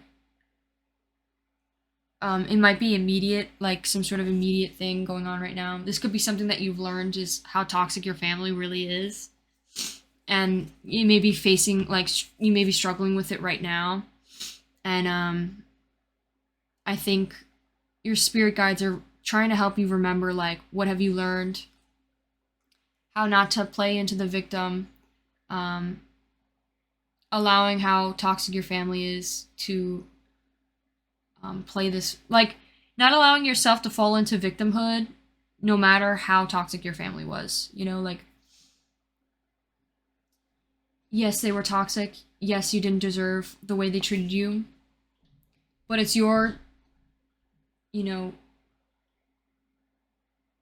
discernment, or it's your responsibility to change and to become a better family member than they were, and not to act out of rage or pain towards them. 2, 3. But also, like, I'm not really sure what this message is with the whole my family's toxic. I think that might be just something that you've learned is your family was toxic, and I think you may be trying to heal and forget, or forgive. But it could be a difficult thing right now. And don't worry, it will take time. You know, Allow yourself to have time. Maybe you just need a break from them right now and give yourself the time to break and really heal from them. And then once you're ready, then you could come back. We have, please give me time. I've never felt this way before. Yeah, you just need time. What did I fucking say? You just need the time away. Like, allow yourself the time away. It's okay to give yourself time away from your family, especially if it's overbearing and you still need to heal from the pain. 1, 2, 3. Love is the answer. Bringing love into the situation. Bringing love towards yourself, love towards others, love towards your family. 1, 2. I think that's who you are now. I think you already know this, and I think that's who you are becoming. Someone who brings love into the situation. 2, 3. And they're proud of you. I'm too immature. I think you may be becoming a little bit immature, possibly, and that could be something that I think this could be saying, like, you may not be right now, but it could be saying if you continue with the path that you're taking right now, with the shadow, like delving into shadow, you may become this vampirous, like, person that, like, absorbs, takes other people's energy and it's saying, like, love is the answer rather than what this is.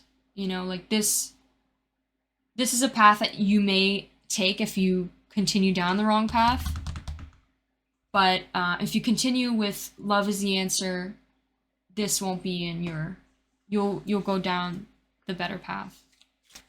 1, 2... Oh. Please give me just 1. 1, 2, 3.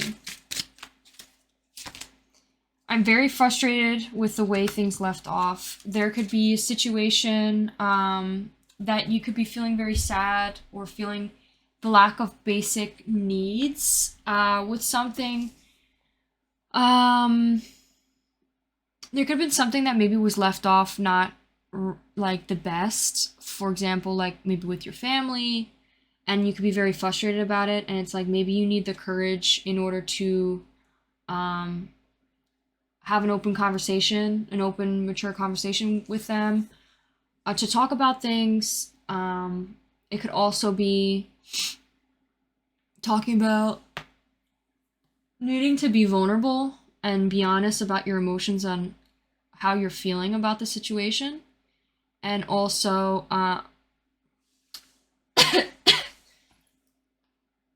there could be like a lack of basic needs, like with your family being, for example, like the nurturing energy from your mother, like the protection or masculine energy you may need from your father. It's like those things may not be being met right now. And that could be something that it's like you need to find the courage within yourself.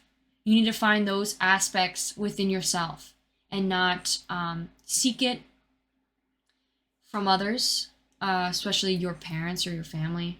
Because I think it's like a changing moment where you're maybe delving into like an adulthood, or you could just be now trying to heal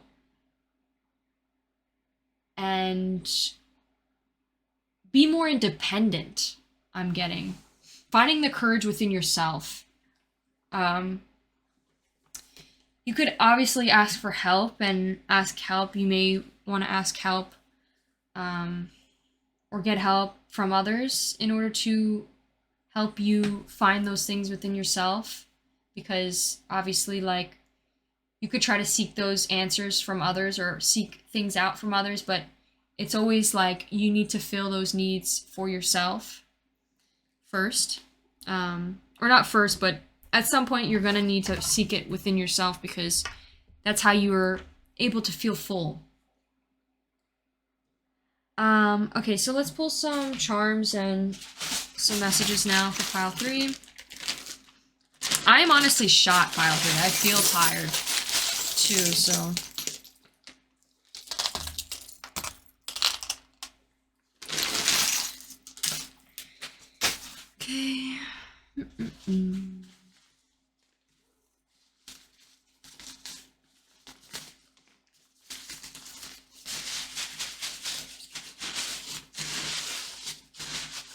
You may need to dig deep with something.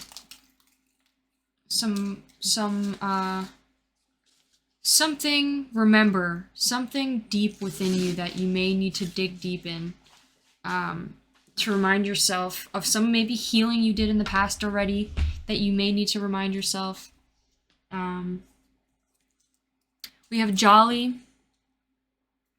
Maybe they want to see you happy again. Like, spirit guides want to see you happy again. They want to see you jolly.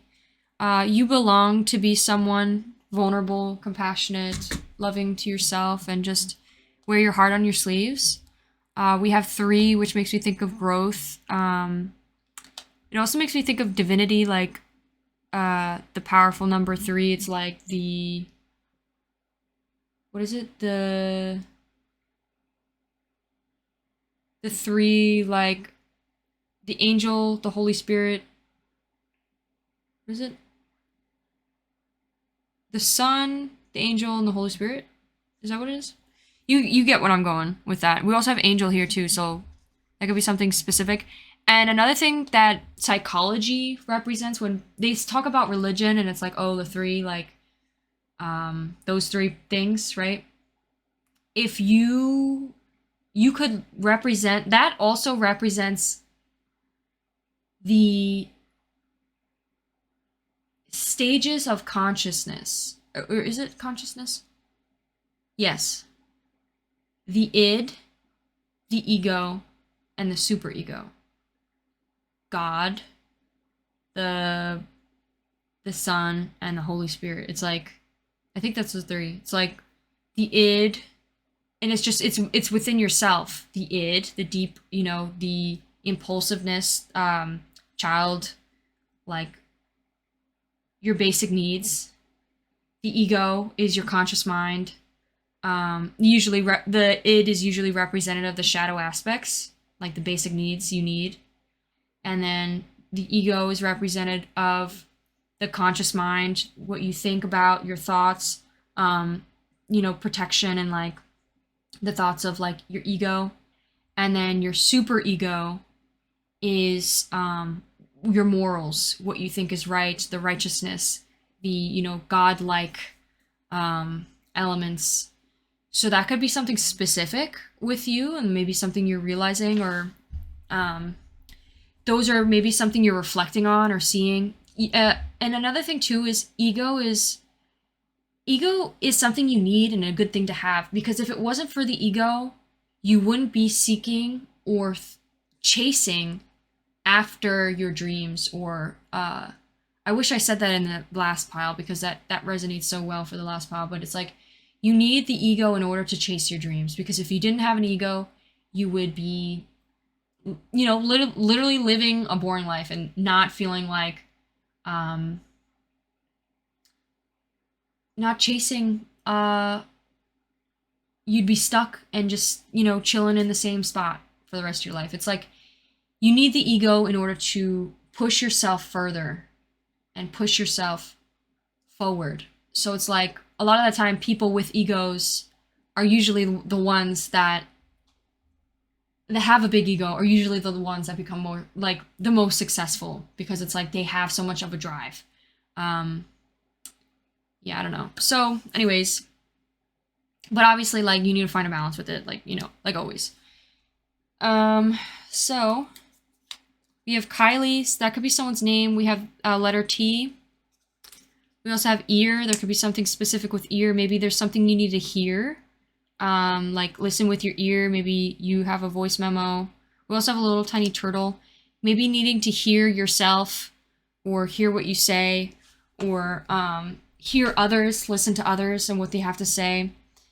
We have a little, like, this makes me think of a night, like, thing. I'm not really sure. We have X.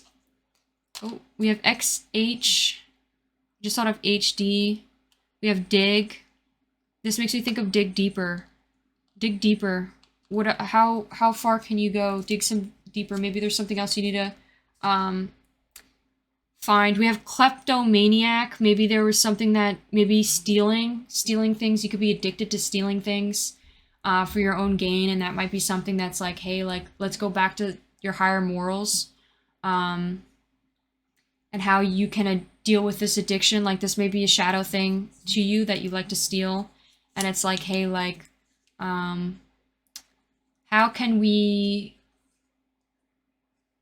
you know, channel back into our morals? We have Cupid. You know, Cupid is trying to shoot you with the arrow and really bring love into the situation. Find more love for yourself. Love is the answer. We have Bull. You could be saying like, oh, that's bullshit, but it's like, it really is the answer. Love is the answer. Take a risk with love. And the love for yourself, of course, and bringing love into the situation. Being, you know, it's a risk to be vulnerable. It's a risk to be loving towards someone, and being, you know, giving love to someone, because you don't know how they're going to react. But no matter how they react, you should always be your authentic, loving self. We have Call. This person may want to call you with an M name. They may be too immature, or this could be saying this person calls you immature. There could be someone, if this is a situation, this could be in the future also. Like I said, like, this represents like a path, like who you are becoming, but it doesn't mean you are right now. This could be a path that you may avoid, but there could be something in the future that maybe you become too immature, and it's like you may become like this mask wearing, like you hide yourself away and you're not your true authentic self. There could be like call back. You may need to, you know, call back to your inner calling, or come back to this situation here. We have the number 6. 6 talks about communication, cooperation. Maybe you need to have some communication about, you know, why you're frustrated with the way things left off. We have a gist. Maybe give a gist about it. We also have the letter P, could be significant. So thank you so much, Pile 3. I hope you enjoyed. If you did, please give this video a like and consider subscribing, and I'll see you in one of my next ones. Bye! Chose the star, the little squishy star, or the Hermit in Reverse card. This will be your reading on what urgent message or what messages are trying to find you right now. So, since I already shuffled this deck to resonate for you, Pile 3, we're going to start off shuffling the tarot. So the first row is, who were you in the past that is significant to the overall message? We have the Hierophant in reverse. What have you learned from the past that is significant to this message? We got the Ten of Swords.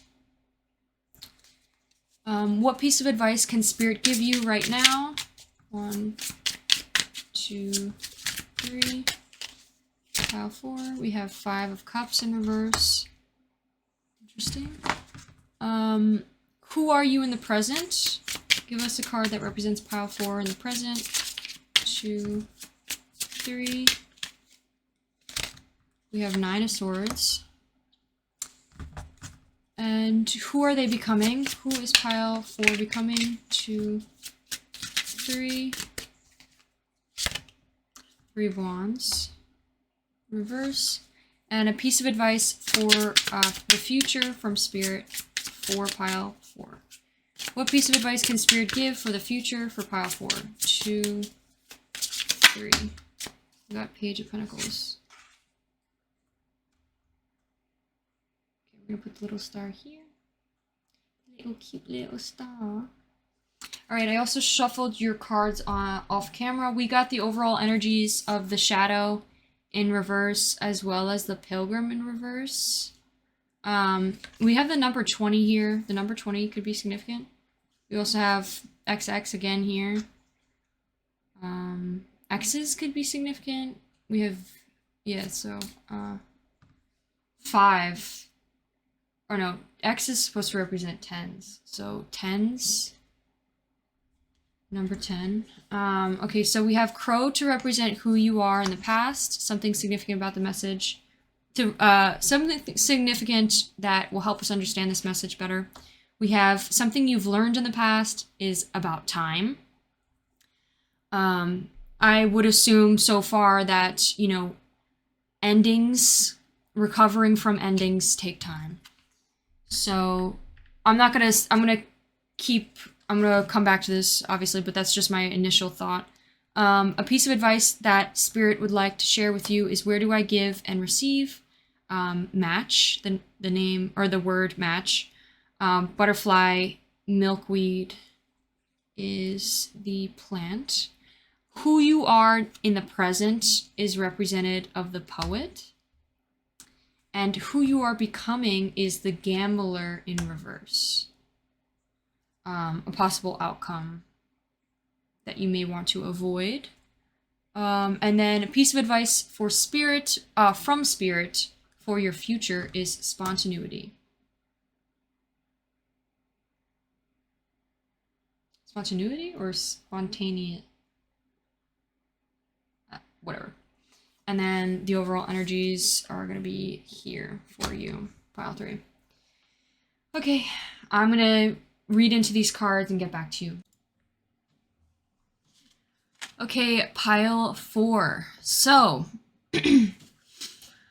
let's start off with who you were that was significant to the overall, that's significant to this overall message that's meant to find you in the past.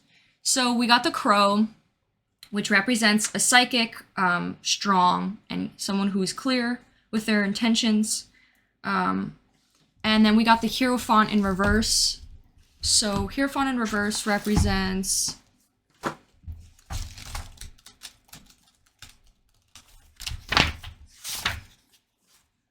personal beliefs, freedom, challenging the status quo. So I think in the past, you were definitely someone who was an individual. You had your own individuality. I think when it came to, we have the overall energy is shadow work that talks about the shadow elements of things. And then we have pilgrim, which the pilgrim's key words are the traveler, it's basically someone that likes to explore. And since it's in reverse, it represents the shadow elements of it is aloof, non-committal, and flaky. Like someone who constantly is, you know, traveling, moving through relationships, moving through maybe friendships, or just like leaving, you know, like constantly going. And I think there could be some shadow elements that you may have, or just aspects to you that you may not be accepting, and you're trying to ignore or run away from. And it could be something to do with, you know, constantly being on the move. It could also be something specific like being non-committal when it comes to relationships. So, obviously, if that does not resonate with you, this could also just be a message saying of being flaky. There could be like saying something about being flaky. It could just be like, maybe not flaky, but more of like constantly moving, constantly going, needing to go, needing to maybe change, or just, that could be like the overall message. So that's what we have for the center. But for over here, in the past, I think you were definitely someone who had more freedom, had more personal beliefs, especially with something to do with your psychic abilities, or being able to interpret things by yourself. I think having more intuitive, like believing in your intuition. I think also you could definitely be challenging the status quo. You could be someone who's maybe not religious, or practices religion or in your own way. It could also be like you, for example, like tarot or things like that. It could also be like you're someone who stands out from a crowd. In the past, you're someone who stands out from a crowd. You're someone who questions things. You don't follow, you know, the lead, or you don't follow the path that everyone else takes. It's like you always question things, and you travel your own path. You travel your own direction. And I think a lot of the time you use your intuition, you use your psychic abilities to help you, guide you through those things. I think you also have in the past had like a strong, clear sense of what it is that you wanted or what it is that you were going for, um, or where you wanted to go. You had like I think you were also very strong in not being afraid to take your own route, or not being afraid um, to go on your own. You're not afraid to you have the strength to step into the unknown and ask for change and to follow change. Like you want to you take the steps towards change. You guide yourself with determination and you lead yourself down that path. I think with the next row we asked, what have you learned in the past? I think you've learned that it takes time to heal from things. It takes time to overcome things. It takes time for things to end. I think you could have been someone that maybe changed a lot in the past, or you constantly were finding very open-minded. You could be someone that like you're always like to see new perspectives, or always looking to learn and challenge the status quo, you know, like ask questions. I think something that you've learned in the past that's related to this topic is the Ten of Swords represents like an ending. Like there's no coming back, there's no going back. And with time, it's like it takes time to really, you know, change and heal and really like actually change from things. I think that's something that maybe you learned is like it will take time. It takes time to heal. It takes time to unroot those past behaviors that maybe weren't serving you.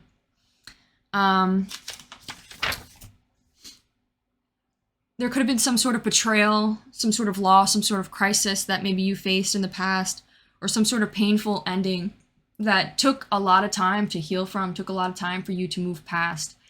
And this could be part of the process. Like maybe you are currently trying to move past this. There could be some sort of shadow work that needs to be done, specifically maybe with being non-committal, or with being constantly needing to maybe move away from things. Maybe you constantly run from things. Like you're very the type of person that evokes a lot of change and you like to change a lot. So maybe when there was a painful ending, instead of really allowing yourself to heal, you kind of just like quickly changed, or quickly jumped into another relationship, or quickly just like, okay, it's time to move on. Like you're not someone to really sit with things. And maybe this is something that you've learned is like, you know, it takes time to really heal. You need to allow yourself to heal. Give yourself the time. We have Five of Cups here. Five of Cups represents, in reverse, is personal setbacks, self-forgiveness, and moving on. And we have where do I give and receive match here. So this makes me think of having an equal give and take relationship. This makes me think of setting boundaries, not giving too much of your energy away. It's like your cup should be full. How can you fill your cup first before you could fill others? Because instead of, you know, having your cup depleted and trying to fill somebody else's, it's like you need to get your needs met first, put yourself first, heal your garden first before you could help anyone else's. And also, it's not your responsibility to help anyone else's. They have to help themselves. I think something specific, though, is a piece of advice that could be a piece of advice that Spirit wants to tell you, but there's also you may have some personal setbacks, you know, with your healing, or currently, or moving on from this. There could be you're just like, I just want to move on from this. I just want to move on already. You could be maybe being really impatient about this, or you really just want things to change or move forward. And it's like, hey, like there needs to be something else first done before that could be done. I think something specific is self-forgiveness, forgiving yourself. Maybe there was a betrayal or some sort of heartbreak that maybe you've caused, or some pain that maybe you've caused to someone in the past, for maybe the fact that you left quickly, or maybe there was some sort of sense of leaving someone behind. And it's like, hey, like forgive yourself, Allow yourself, forgive yourself for it. It's okay. Like, you're a human being. You didn't know. You were doing what was best for you at that given time. And I think really just forgiving yourself is a message here. I think also knowing that you need to put yourself first before anyone else's needs. What is best for you? Because your ultimate goal is happiness, and you can't sacrifice yourself and your well-being for someone else's happiness. Like, for example, like staying with something or staying in a situation that isn't making you happy. You shouldn't be forced to stay if it is not serving you. And I think that's definitely something like, hey, like, find forgiveness for yourself. We have the Nine of Swords, which represents who you are in the present. So we have the Poet. You could be someone who is really good at talking about abstract thinking or symbolic language, like someone who's really good at explaining concepts or explaining abstract thinking, and speaking in a language that is very insightful for others. Like, you have like a expressive soul, and a sense of like insight in like symbolic language that might be difficult for other people to understand. I think you could be someone who definitely is really good at explaining things. You could be someone who speaks very powerful words. You might be someone who also really doesn't talk much, but like when you do talk, it's like something very powerful always comes out. The Nine of Swords.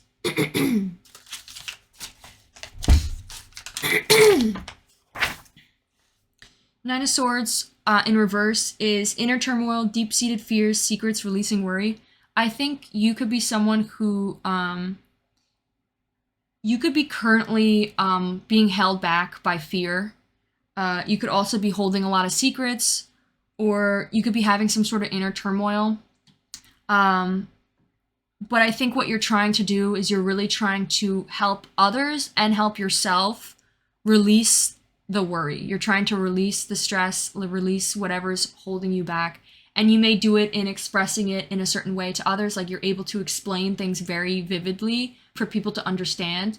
And you may also do this to yourself. You may explain to yourself, hey, like, you bring things to the surface. Like, you are able to explain what is happening deep within you very easily to your conscious mind for you to understand better on how to release this worry.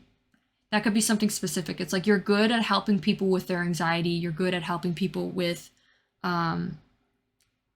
their fears. And I think something else is you need to turn a little bit more to yourself and help yourself with your own fears, and allow yourself to face whatever shadow element you may be running from. There's no more running from this. You need to face it and accept it. Accept this part of yourself and figure out whether you can find a way to work with it, or find a way to allow this element into your life. The next row we have is who are you becoming? We have the Gambler in reverse, and we have the Three of Wands. So I think you may be focusing on the Three of Wands is playing small, lack of foresight, unexpected delays. I think you're kind of like just letting the universe take you by the hand and guide you, and you're relying on like luck rather than hard work. You're not putting the hard effort into the shadow work because you're either running away from it or you're just not really dealing with it. And it's like saying, like, instead of blindfolding yourself on the situation, instead of relying on luck or the universe to come save you or help you out with the situation, it's like you need to put the hard work in. You need to turn around and see what it is that's chasing you, face it with strength, and also have some sort of foresight or plan ahead maybe do some sort of planning where you plan like, okay, today, make some sort of schedule, maybe like planning on how you're going to work through this. Because right now you could be playing it as small, like, oh, it's not that big of a deal, or oh, you're playing it smaller than it is, and it's like, this is something you have to face, this is something that you have to deal with and really like do some shadow work with. And it's like you're really playing it small. Or you may this is supposed to be who you are becoming, and I think if you continue the path that you're going, this is where you'll end up. And it's saying like, hey, like this is avoidable, you can avoid becoming this with hard work and planning ahead. Because I think this is like a lack of foresight. You're not really like, this is kind of like you're just going with the flow and not really taking any steps to becoming better. So now with the last row, we have a piece of advice from your spirit guides. We have the Queen of Pentacles, or no, the Page of Pentacles.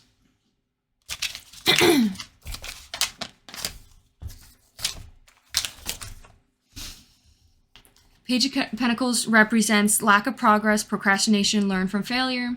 I think this is saying like you need to step in to this situation with, a blindfold on, like take the risk. This reminds me of like the Fool card. It's like you kind of need to take the risk, jump in with both feet, even if it's scary, even if you can't see ahead. Try to plan ahead for it, the best way that you can, and learn from your failure. Whatever you're going to have to fail in order to learn from it, you need to experience, risky things. You're going to have to put yourself in uncomfortable situations in order to learn, and stop avoiding them. Stop running away from it out of fear. So also we have spontaneity. So this could be saying like, do you have a spontaneous adventures of the highest caliber? The only acceptable answer in this question is yes. So buckle up, Charlie. You're about to take a wild ride through the unexplored, unconventional, and underrated. You're about to learn yes is a magical word with the power to unlock new dimensions in space, time, and after hours hangouts. Yes will lead you to experiences. Maybe saying yes to things more. Maybe you need to say yes to things like maybe hanging out with people. Maybe you've been like kind of running away from people or things, or maybe relationships. And maybe you need to like, or even jobs, out of fear and like just running away. And it's like, okay, it's time to start allowing yourself to experience things that you could learn from, and start saying yes to things, to these, ways, these adventures that you can learn from. Okay, so let's pull some messages for you, pile 4. What are some messages we can give pile 4? What are some messages Spirit can give pile 4?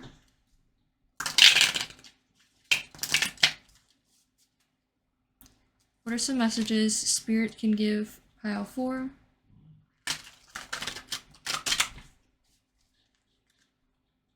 If you're hearing noises, I apologize. There's freaking people upstairs. What are some messages from Spirit for pile 4? What are some messages from Spirit for pile 4?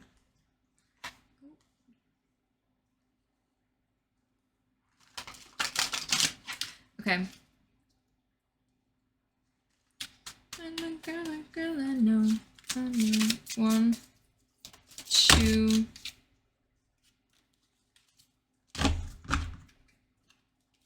3. Gym bro. There could have been something to do with the gym bro in the past.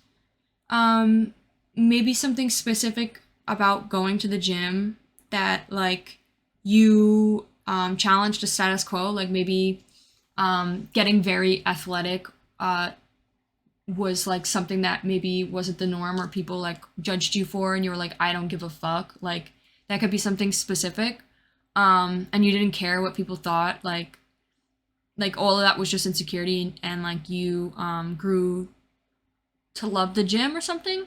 Or this could also be like, there could have been someone that maybe going to the gym with,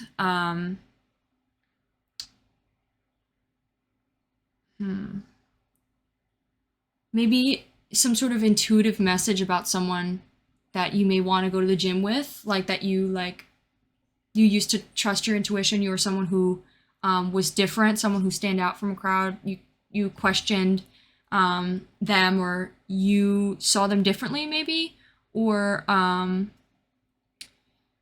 some sort of intuitive message about them or instinct about them. Yeah, so let's pull another one. 1, 2, 3. I'm healing. Yes. What did I fucking say? It takes time to heal. It takes time to heal, love. That's a fucking affirmator. Or if that isn't like a, what is it?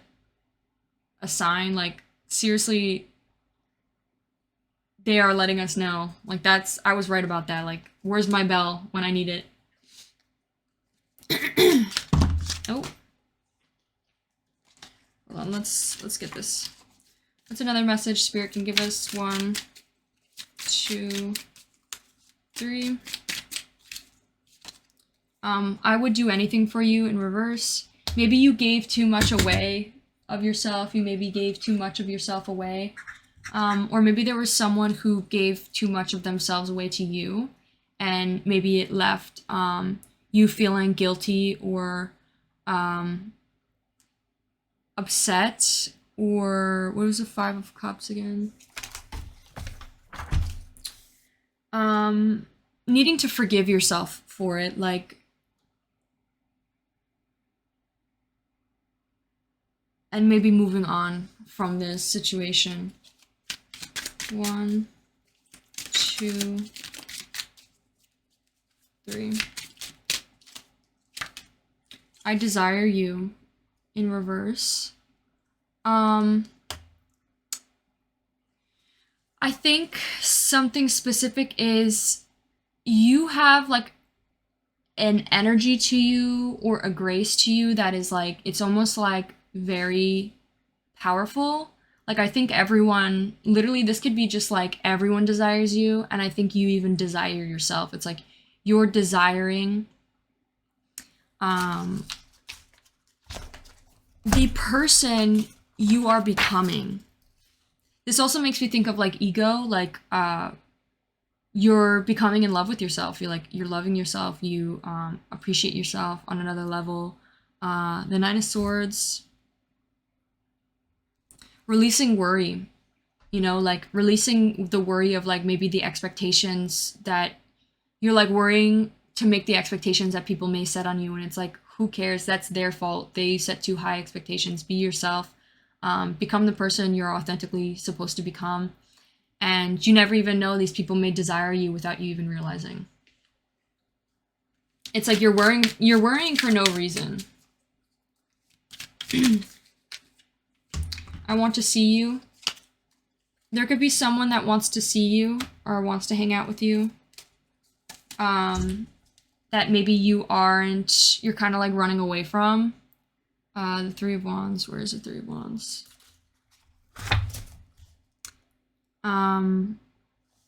It could have been like, this is in the future. This is making me think of like, so this is supposed to be you are becoming this. This could be something like maybe you start to like avoid hanging out with people or spending time with people. Just letting like, oh, luck take it, and it's like maybe you need to start seeing these people, facing these people in order to put the hard work in and learn. That could be something. 1, 2. Or maybe seeing someone constantly, maybe you constantly seeing somebody may be causing unexpected delays. Maybe someone from the past. 1, 2, 3. We have I am manipulative. There might be some sort of manipulation going on. that might be causing some inner turmoil, like maybe, what is the Page of Pentacles again?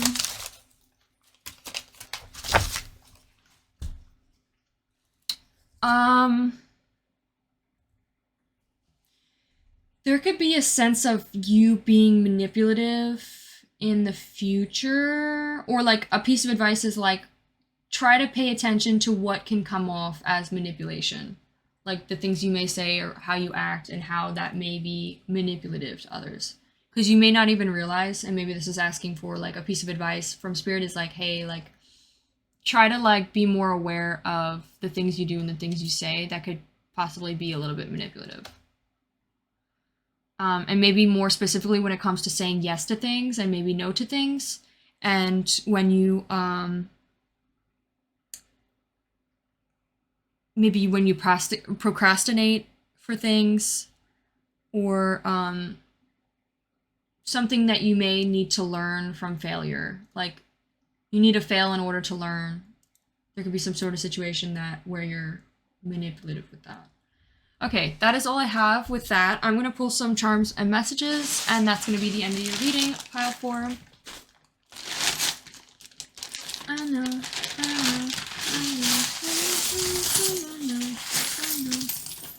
Okay, what are your charms? What are some charms for pile 4? I see the number 44 could be significant.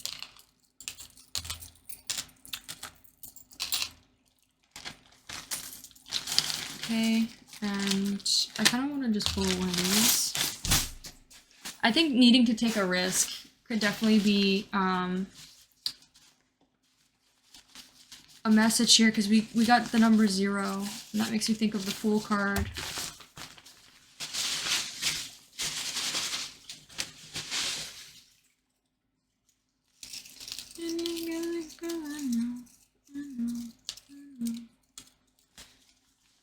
Okay.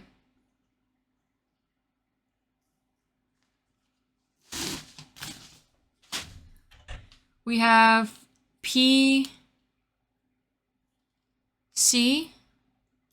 Could be significant. That could be an initial, like somebody's name, PC. We also have the word knickers. This could be someone that maybe you've hooked up with. And it could be something significant about underwear. I'm not really sure. We have Jakarna. I don't really know what this word is, to be honest with you.